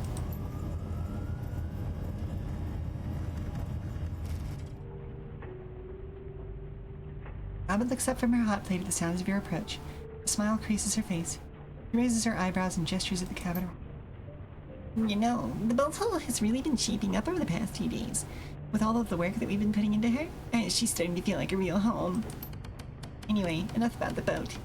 She puts her hands on her hips, sending Madness scurrying. You ready for your next lesson? Or did you just want to chat? I'm ready for my next lesson. Yeah? She smiles. That's good. I was hoping that you'd want to keep going with this. It's good for you. And I'm kind of enjoying it too, if I'm being honest. Gobbet runs a hand through the knotted ropes of her hair, a contemplative look on her face. A moment later, she turns her attention back to you. Alright, this is going to be another long story, so I'm thinking we should take it in chunks. If you've got any questions, you can ask them along the way, and if you need to take a break, we can come back to it. Sound good? Sir, sounds good? Good. So, last time I told you about the event that brought me into my illustrious career as a subcontractor. This time, I'm going to tell you about a run that I went on with my regular team. Nightjar's team, you mean? Or was this where you started running with Isabel? No, this is long before Iz hit the streets as a runner. We were friends and everything, but she was still learning to deck back then. She was good for her age, but she wasn't ready for prime time. You don't know anyone from the group that I'm talking about. They're all gone now anyway. Wait, you lost 3 other teams before you hooked up with me? No, you've had a rough career, haven't you? Yeah, I guess I have. But I'm still alive. That's something. It puts me ahead of a lot of other runners I've known. The truth of the matter is, as runners, dying on the job is an occupational hazard. We're disposable assets. Shouldn't come as a surprise when we get used up and tossed away.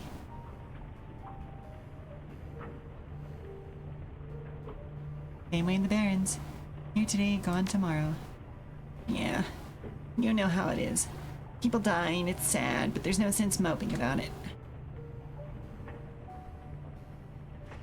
Tell me about the team you were running with. Sure thing. She extends a hand so that she can count all teammates on her fingers. Madness scurries down her sleeve and perches on her forearm. Our muscle was a Hawaiian Jewish guy with poor impulse control. A big brown guy with lumberjack arms and ringlets in his hair. Called himself Hanu. I guess that he loved turtles? I don't know, street names are weird. We had a tech specialist, Egret. She was tall, gawky, dyed her hair bone white. She had a drone named Arlo that followed her around like a lost puppy. She was kind of a jack of all trades, but she could get the job done. Fun at parties, too. Our de facto team leader was a guy named Sui. He was a wiry troll, if you can imagine that. Probably about 2% battery fat, all skin and bones. Walked with a hunch that made himself look smaller. He was a shaman, followed rat like me. Long Whistle, the full Final Fantasy run of the main series, at least with a few sequels, comes out to $180. 1 to 6 are 40% off, everything else is either 60 or 70% off. That's pretty impressive! There can't be too many troll rat shamans out there. Not that I've met, but Sui seemed like a really good guy. We got along fine. I actually really liked everyone on the team. They were a lot of fun to run with. How did you meet this group of yours? Through mutual friends. We actually all lived together before we decided to start running as a team. There was this floating squatters commune on Hong Kong Bay. It's probably still out there, actually. Haven't been back in a long time, but I spent a few years living on the thing, and the rest of the team lived there with me. Squatters commune? She nods. Yep, well, we called it the sinking ship. It's like an enormous raft all bolted together from old shipping containers. Wasn't the most comfortable place I've ever lived, but the price was right and the community was good. Alright, I think I've got a grasp on the team dynamic. Keep going. Alright, moving on. So, one day, Tsui brought us a job. He met a client in the Victoria Harbor Bar, Reach Eastern Tiger executive. The guy wanted us to steal something for him, a shiny object. I know, it sounds stupid, right? That was how Johnson described it to us. The shiny object. That's what he wanted us to get. He never gave it any other name. Seriously? A rat shaman hired to steal a shiny object? Yeah, you can see how the gig would be hard for us to resist. Anyway, the client told us what to look for. He described it as a chunk of red jade about the size and shape of an ostrich egg, with a mirror-polished surface and gold wire inlays. He said that it would have paper charms hanging off of it, blue talismans, Taoist sorcery stuff. We weren't supposed to touch those. The client also told us about the shiny object's then owner, an old hedge witch wizard turned entrepreneur named Kong Xiu Yan.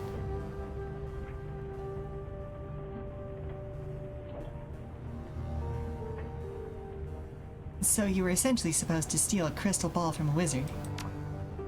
Well, when you boil it down like that, it sounds kind of silly, doesn't it? Gobbet shrugs. But hey, that's the world we live in. And like I said, Xiu Yan wasn't just a wizard. He was an entrepreneur. A business wizard. I had resources. From what we were told, the old man was keeping the shiny object in one of his warehouses. He had a bunch of them. He built himself a nice little empire selling magical paraphernalia through puppet vendors like, what was the Yao Ma Tei night market? Yeah, that was the one.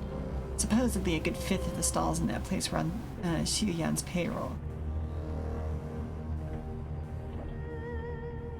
What kinds of magical paraphernalia are we talking about? She begins counting off examples on her fingers. Help reagents in mason jars, hermetic scrolls and charms, relics looted from Buddhist temples, crates of old Balinese Ragda masks, and fist-sized stones from a great dragon's kidney. Xiu Yan sold it all. How he got his hands on it in the first place is anyone's guess. Alright, I get the picture.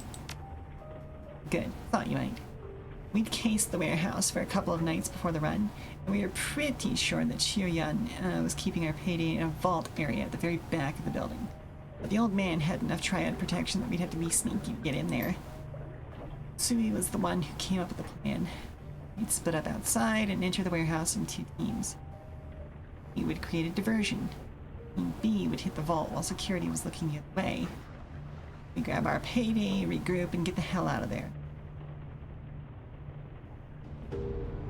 In my experience, splitting the group is almost always more trouble than it's worth.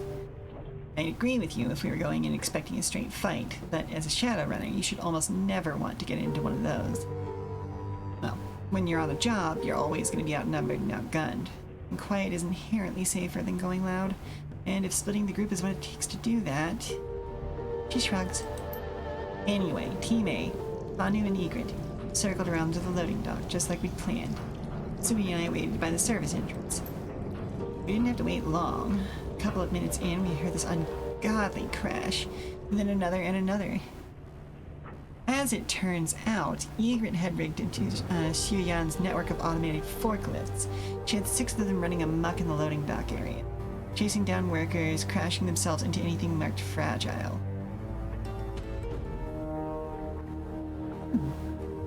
Subtle. Wasn't supposed to be subtle. She was making a distraction, remember? Honestly, Seattle, you need to start paying attention. Also, welcome back, Mother. Hello. Anyway, Egret's distraction did what was supposed to do. As Sui and I watched, most of the Triad guys at the service entrance abandoned their posts and went hauling off toward the loading dock. A couple of guys with baseball bats stayed back, but we handled them easily enough. We slipped inside and made a beeline for the back of the warehouse, where the shiny object was supposed to be. Let me guess, something went wrong. I'm doing well enough. The medical emergency we had earlier has been resolved, so everybody's all good, everybody's all safe. And now I'm just kind of in overtime, trying to progress the side stories a little bit. No, actually, it was there, just like we thought it would be. The door was open and everything. The shiny object was sitting there like in a teak cradle, gleaming with reflected light. Just like the client had said, it had a ring of Taoist talismans hanging off of it. Green grass skirt. The paper all crinkled with age. We didn't waste any time. I reached in and grabbed the thing. Felt strange through my gloves. Jade sort of pulsed, as if it had a heartbeat.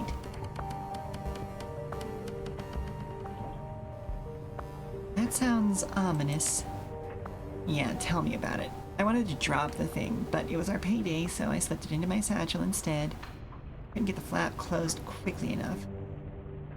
The package being secured, Sui and I turned to hightail it out of there, and that is when things went to shit. Did the shiny object do something unpredictable? Not the shiny object, no. Old man Xu Yan. He was standing there, right in front of us, larger than life. I'm guessing that when he heard the commotion in the loading dock, he'd come running, well, waddling, to make sure that his treasure was safe. As it turns out, it wasn't, because I'd already stolen the thing. He looked displeased. So, what did you do? What do you think we did? He had our backs to a wall. We lit the old bastard up. It's pretty epic, truth be told. Spirits were summoned, spells were discharged, the vault door sealed behind Xu Yan like something out of a movie. At one point, the old man leapt onto Tsui's back and tried to bite his ear off. I won't bore you with a play-by-play of how the fight went down. In the end, we crushed him. Unfortunately, the fighting had caused some collateral damage. At some point during our showdown with Xu Yan, the control panel for the vault door must have eaten an arc of lightning or the blast of a power ball. It was toast, all black and melted, and neither of us could fix it. So you were trapped inside the vault? Yeah, that's about the size of it, and it was only a matter of time before the old man's remaining security guards found us in there. There was still one way out, a ventilation duct up in the rafters, but it was too small for Tsui to fit through. He was a troll, after all. I had the shiny object, but if I left Tsui in there and security got to him, well, I do the math. So, here's the conundrum. I've got our payday in my satchel. The team is split. It's inevitable that more Triad 49ers are going to end up finding us, but we don't know when or how many. Egret and Honu are holding their own in the loading dock for now. I can stay with Tsui, help fight off the inevitable raid of Triad 49ers, but we'll be badly outmatched. Like, badly. The odds of survival won't look good for either of us. If Egret weren't pinned down in the loading dock, she'd probably get the vault door open, but in order to get to her, I'd have to leave Tsui alone in the vault. If Xu Yan's reinforcements find Tsui before I get back with Egret, well, she uses her thumb to draw a line across her neck. So what's the scenario, Seattle? Not a lot to work with, I know. Now tell me, what should I do?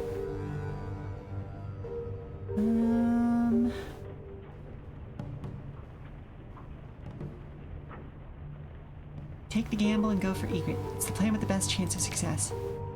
Could have done that, I guess. Might have worked. Of course, it would have gotten Sui gunned down in a vault, too. But in retrospect, that wouldn't have been a huge loss. Anyway, that wasn't what I did. I saw what I thought could be a way to save the day, so I went ahead and took it. Fished the shiny object out of my bag. I'll remember how the Taoist talismans that ringed and the thing crinkled in my hands. I remember shrugging and saying, the hell with it. I put the thing in Sui's bare hands and told him to go nuts. It's almost like Sui had been waiting for me to pass him the thing. He seemed eager to take it. Yeah, I bet he did. He hugged that chunk of rock to his chest like a newborn baby. Colors swam in the stone and something changed in his eyes. An old man Xu Yan's 49ers breached the door and Sui unleashed hell. She pauses, frowning. Stops scratching Folly and uses her hand to rub her eyes. Finally, she turns back to you. A sour look pinches her features. What went down in that room? Well, I've only seen a couple of that kind of carnage a couple of times in my life, and I've been running the shadows for years. Those triad men were torn to scraps by the end of it. Don't think I'll ever forget the sounds that they made. She clears her throat. I spent most of the fight huddled up in a corner for my own safety. But Sui let loose from that stone didn't seem terribly interested in discriminating between friend and foe.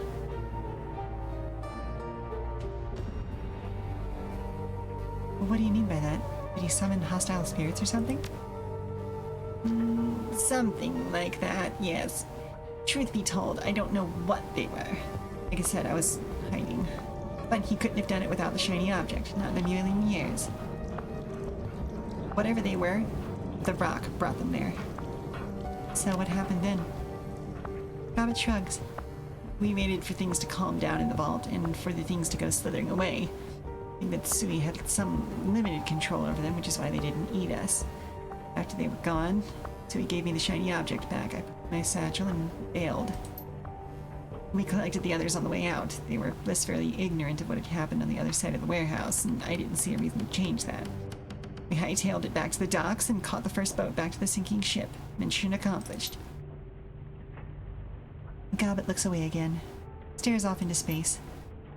What I've told, people still avoid Xu Yan's warehouse like the plague.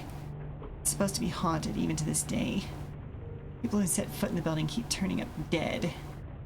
I'm sure I'm the only living people, or I'm one of the only living people who knows why.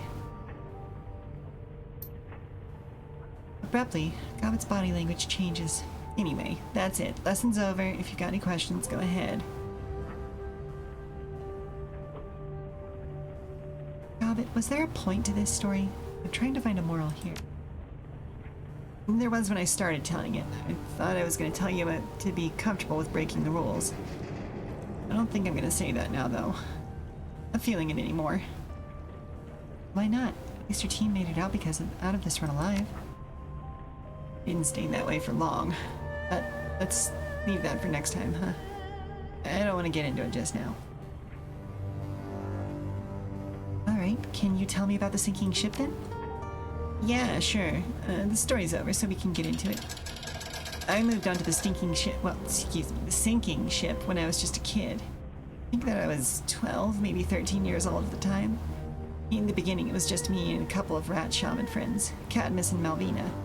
They were older, but they were always cool to me. Did your friends build the raft? No way. Cadmus probably could have, but he didn't. He and Malvina, appropriated it from its former owners. There was a team of Shadowrunners that had lived on the thing before us, but they bid it on a job. Cad and Mel heard the knock of opportunity, and they claimed the raft for Rat in record time. Taking over the sinking ship wasn't an easy job, mind you. The previous owners had installed traps and automated defenses all over the place, and Cad had his hands full with those for about a month. What kind of traps are we talking about? She shrugs. The usual stuff. Explosives, pop turrets, that kind of thing. Cad and his sister Yasmin took care of most of it without too much trouble.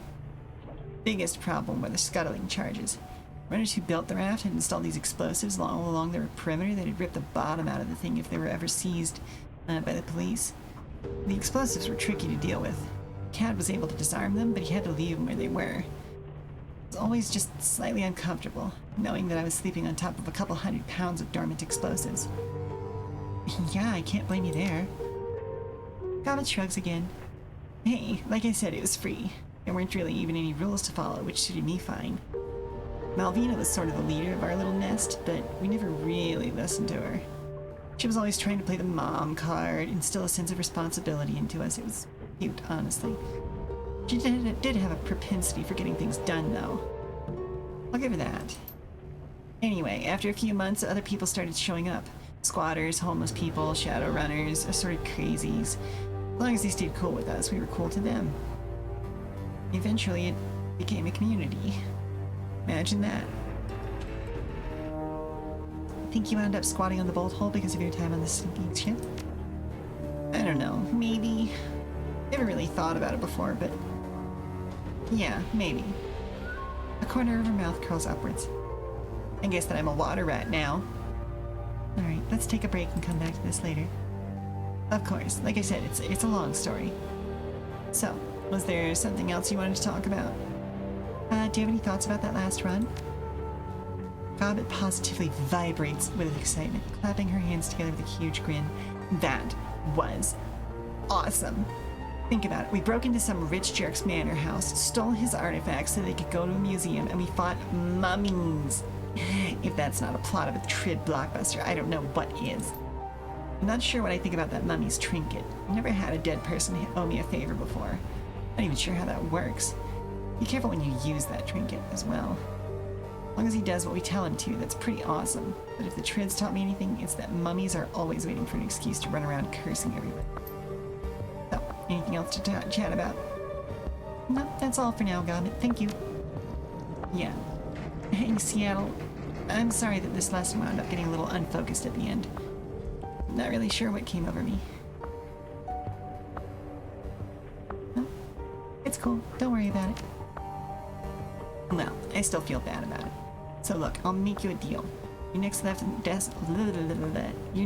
will definitely be on point, and I'll tell you what it's about up front. No more question and answer sessions. How does that sound? Fine by me, Gobbet. Catch you next time. She waves. Next time. Oh, Gobbet is such a lovely lady.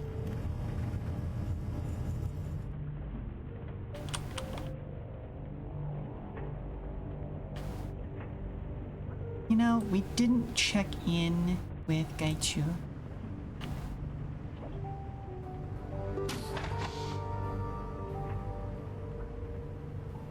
The cabin is in a far better state than it was previously. The heat has been adjusted down and the ventilation restored.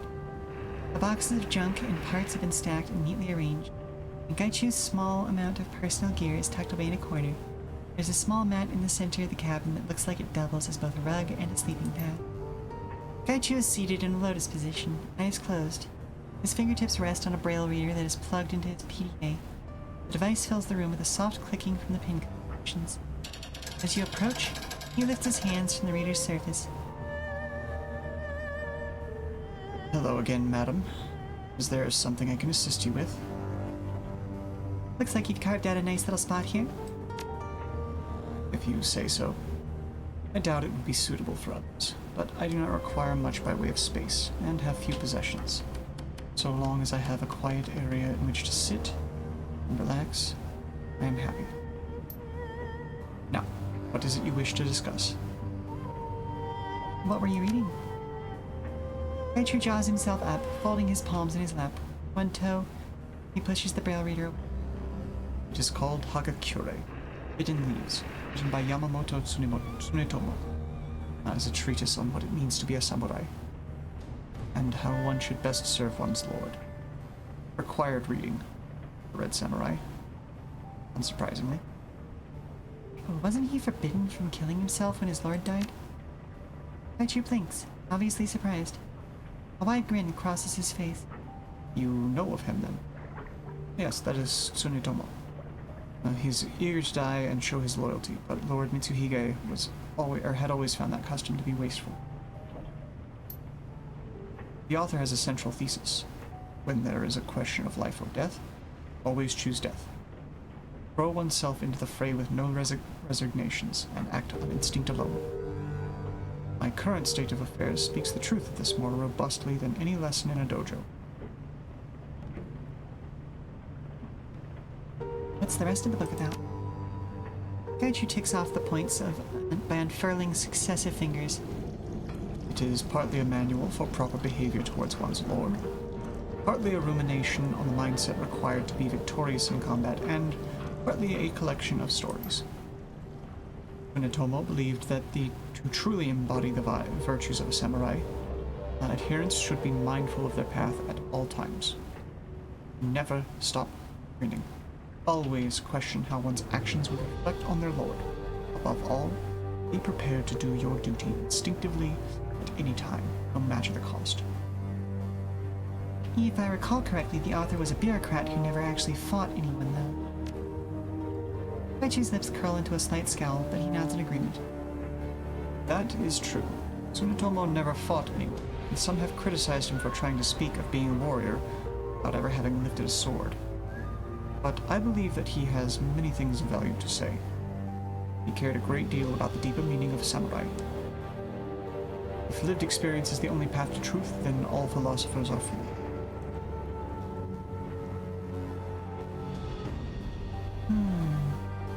I would tend to agree with that, actually.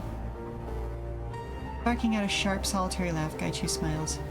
If that is your attitude, then I fear there is precious little I can do to change your mind on the subject. Well,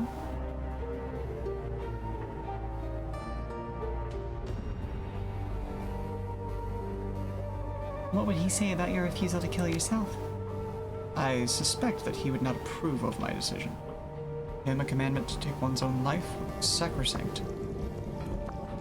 But he also had a strong belief in lords treating their retainers justly, with kindness. In practice, this was not always the case.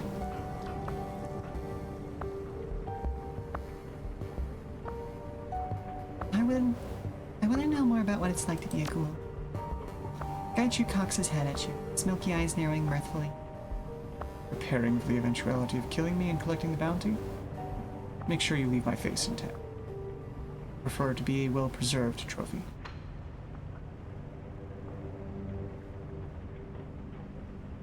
Don't worry, I'll have it stuffed and mounted on my wall. Gaichu bares his teeth in a rictus grin. You can hear a faint chuckle rumble in the back of his throat. Now that would be an illustrious end to my career. A severed head decorating a leaking wreck of a boat, home to extremely private individuals who will never show me off. Couldn't you sell it to a museum or something of that sort? Gaichu grows serious, leaning back. If you wish to know what it is like to be me, ask away. There's no reason to conceal the details. Hey, Mom, Huh? look at this cool animal I found. Hey, that's an adorable little, what is it, Can I sweetie? keep it? No. We have to take that back outside. No, okay. Oh, okay, I know. Alright. Talk about this in a few minutes, okay? We are going to have a menagerie. Anyway. So, you eat people. What's that like? Gaichu blinks a few times and cocks his head as if to stare at the ceiling. What is it like to eat anything else? Or for a diabetic to take insulin? It is like that. Fact of life. I have found that most people are revolted by the concept of eating the flesh of humans rather than the act itself. Taken in isolation of social concerns, humans are no more or less edible than most mammals. Flesh can be of poor or high quality, depending on all the factors you would expect. Diet, lifestyle, etc. I prefer to keep my meals as I would sashimi. Light garnish and flavoring, but emphasis on the taste of the base meat. Do I enjoy it? No, not especially. Some Japanese are fond of pork and chicken sashimi, but I have never been one of them. But it is a fact I must accept. And if it is how things will be, I will make the best of it. Do you feel bad about having to eat people? No, but I was never a vegetarian, so why should I? Gaichu seems puzzled by the question. He's missing nuances of meaning. It does not matter where the meat comes from. Someone who died in a car accident is as viable as someone I killed. I admit I have eaten people that I have killed, but that was of necessity. I was going to kill them anyway. Let their bodies go to waste. Most ghouls smell like rotting meat. Why don't you? Diet and cleanliness. Most ghouls eat rotting flesh and do not bathe. I eat fresh meat and bathe regularly. Yeah, no, that's fair. That's fair. Are you immortal? Considering this, Gaichu leans over onto an elbow. I have no idea. I do not believe there have been any organized studies of ghoul longevity. Most strains of the metahuman vampiric virus impart a semblance of extended life, but I do not believe that the Krieger strain is one. Somehow I think it is more likely that I will die in combat than of old age, no matter how long I live. Well, it might be interesting to ask a doctor. To what end? I live by the sword, and I will die by it. No illusions about my chances of growing old. Gaichu shakes his head in dismissal. How would I live out my days? In a rural country village eating people who happen to expire on nearby roads? That will not be me. What's the deal with your teeth, then? What deal are you referring to? Did you file them down into those points? Also, Gaichu is very okay. You're so excited. Costco has racks of pork ribs seasoned with St. Louis-style dry rub for $4.50 a pound. You got one for $28. It is so many ribs. Gonna oven cook them with liquid smoke. Wish you had a charcoal grill, but alas, you do not. Also, Gaichu is very practical and pragmatic. You like him. What an amusing time for you to start talking about meats. Did you file them down into those points? No, they are actually new teeth created by the infection. I suppose it is a natural advantage to have teeth better suited for carnivorous pursuits. I understand. Being primarily a meat eater myself. We were talking about your father bailing you out of jail. Ah, yes. I do recall you asking about that. Gaichu's reticence is palpable in the long silence that follows. He does not continue. Is something the matter? Or, well, if you don't want to talk about it, we don't have to. Gaichu sighs heavily, nodding. I have given you my word. I intend to keep it. Don't be concerned. I simply have not spoken of my family in a long time. Bad memories? No, quite good ones, actually. Haven't seen Yasujiro in many years, but that is my fault. May not have seen eye to eye when I was young, but we came to an understanding. Eventually. Yasujiro gave me an ultimatum after my run-in with Shiwase security. Told me that he had to cut a backroom deal, a rival in Shiwase, to keep me out of prison. Charges would be suspended if I finished high school and studied at Kyoto University with the intent of joining. If I did not, Shiwase would take me into custody and I would spend time in prison. What did that cost him? I have no idea. He refused to reveal what he had been forced to do in exchange, but I cannot imagine that it was cheap. Insider information, perhaps? Deliberately botched contract? Sojiro was a manager in the water and power division, so the deal would have been lucrative, not secret. I had always taken my family for granted. Raised in a Rinraku family, going to Rinraku schools, I always had a sense of place, of belonging where I was. The thought of all that vanishing, I simply not imagine it. Suddenly, the reality of my actions were clear. Gaichu runs his fingers over his bald scalp, smiling distantly. From then on, I tried to be the son he wanted. He seemed glad of it. We grew much closer over the next few years. He took time off to visit me when I was in Kyoto. Why would that be unusual? He was a very busy man in those days. A lot of responsibility and very little time for himself. I was impressed to carve off as much time as he did, just to go camping with his son.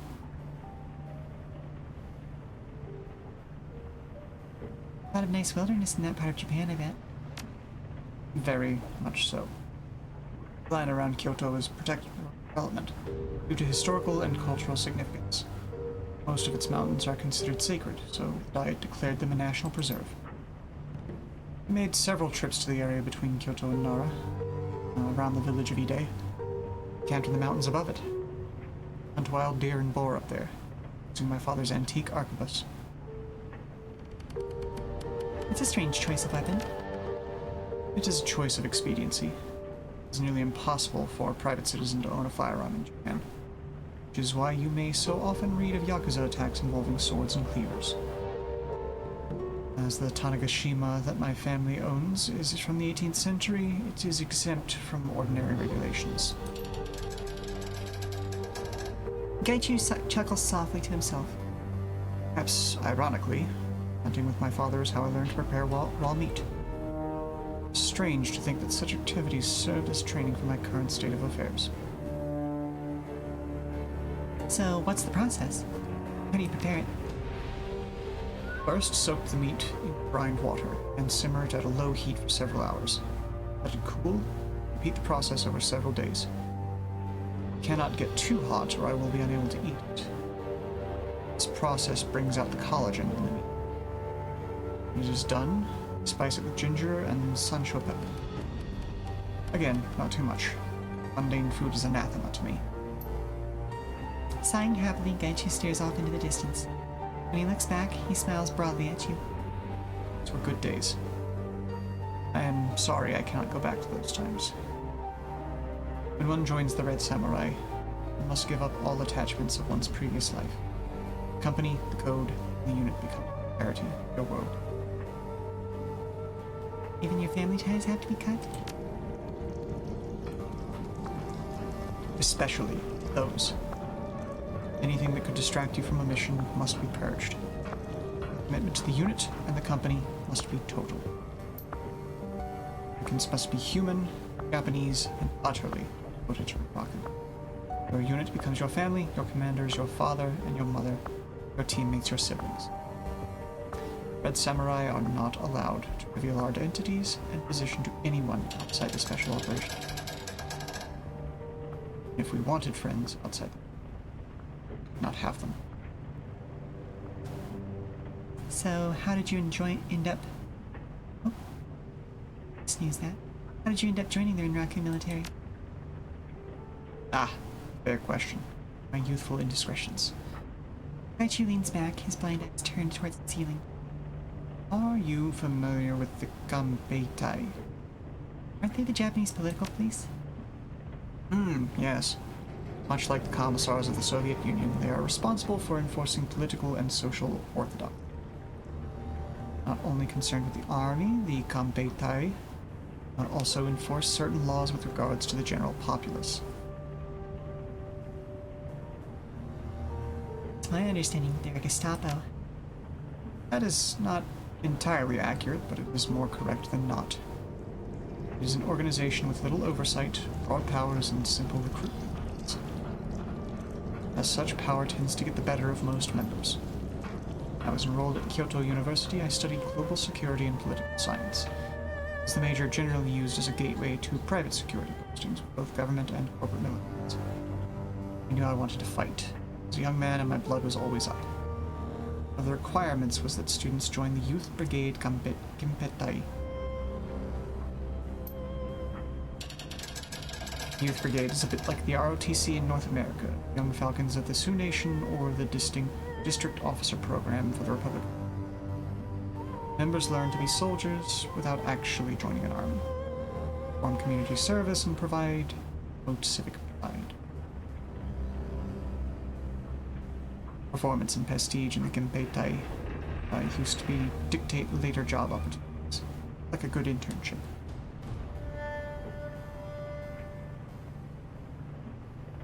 Seems like the kind of thing Rinraku would look favorably.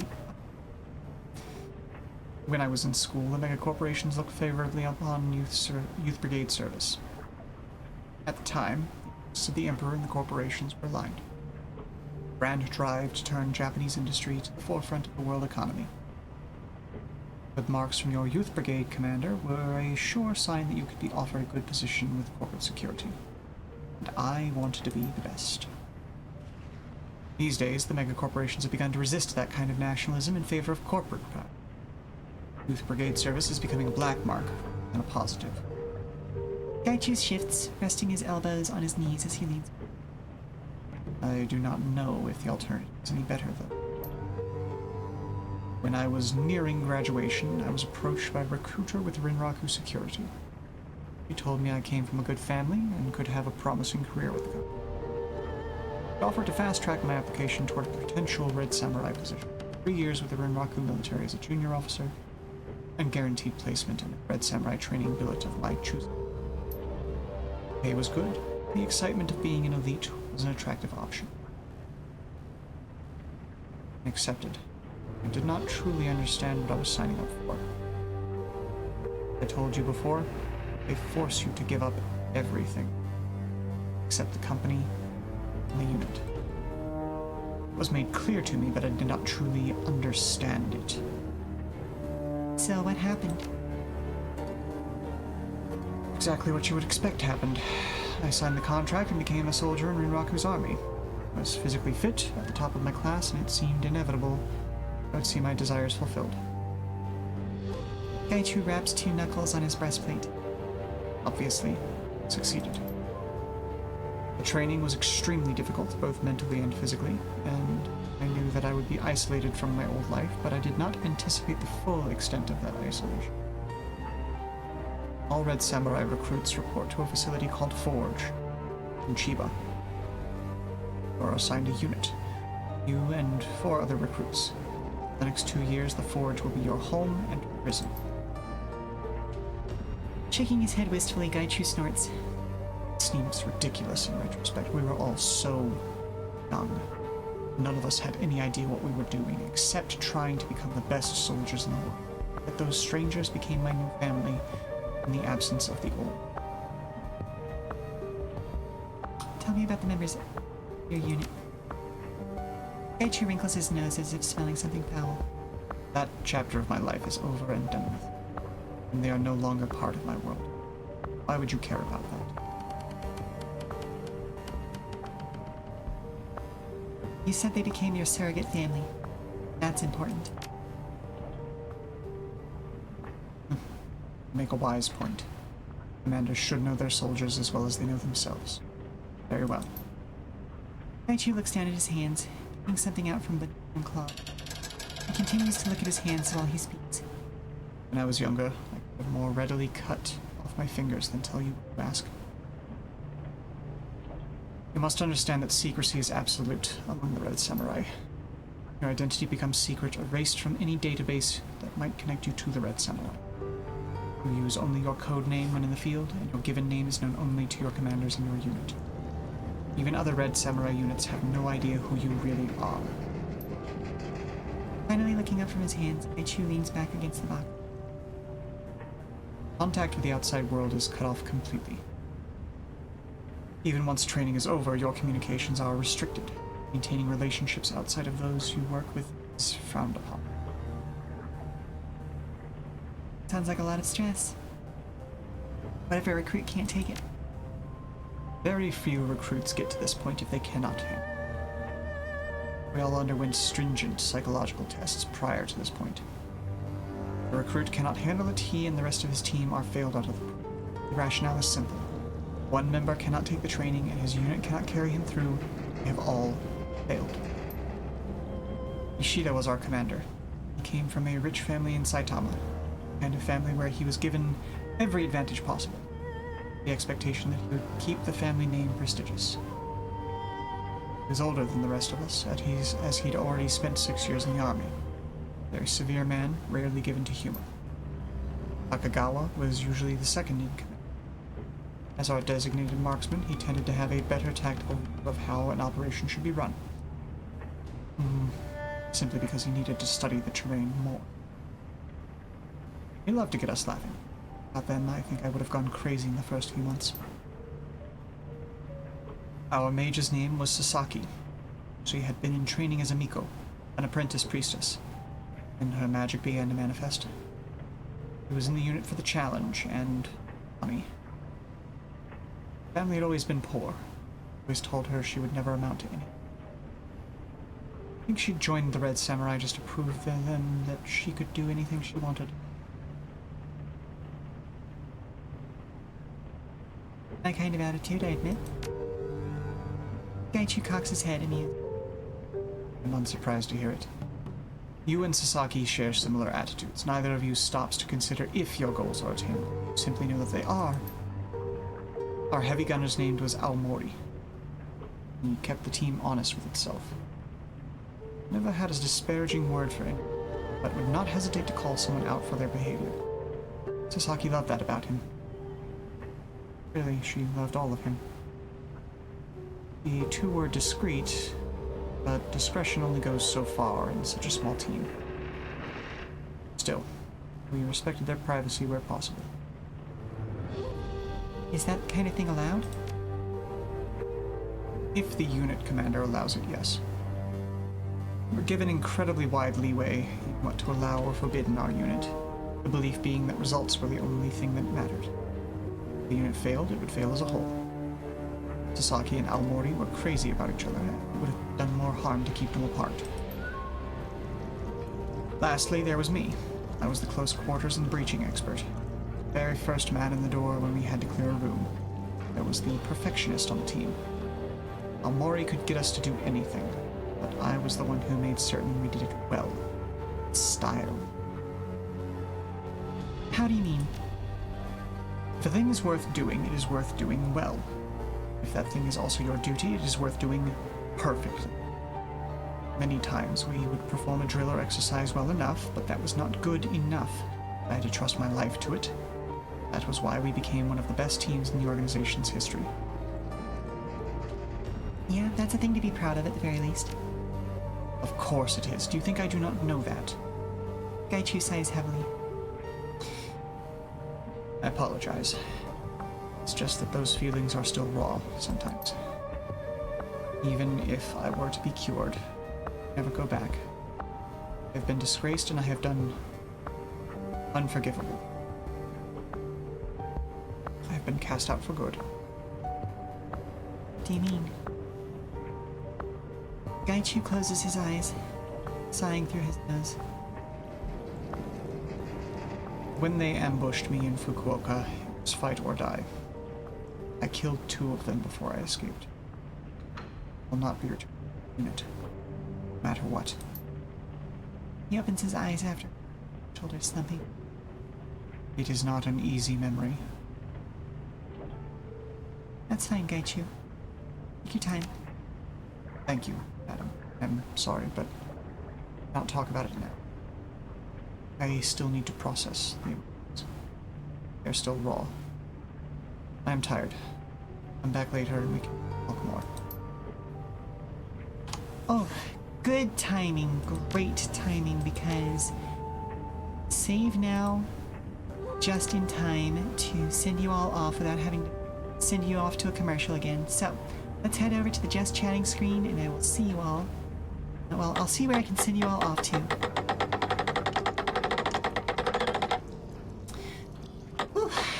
So, long and interesting stream, I know. Thank you very much for sticking... Oh, goodness gracious. Okay, well, thank you very much for the Parawiggler. I appreciate you.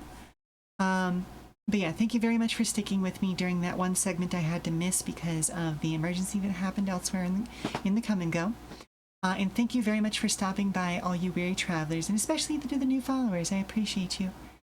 I hope you've enjoyed today's stream.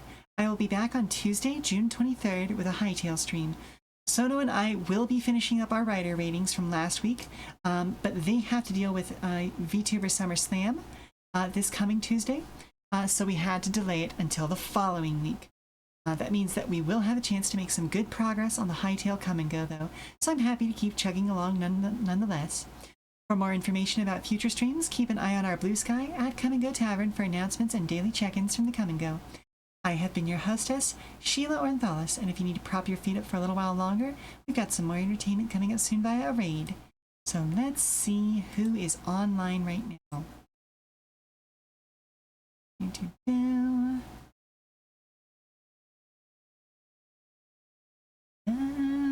Not as many people as I normally would have online on a Saturday. But it looks like Siren is playing through some games and demos. This is probably for the Steam, like a demo fest thing. So we'll be sending you off to there. Say hello to Siren and her community for me, and I hope to see you all very soon. Ta-ta for now. Bye. Bye bye bye bye bye bye. Bye. Mwah. Bye. Bye bye bye bye.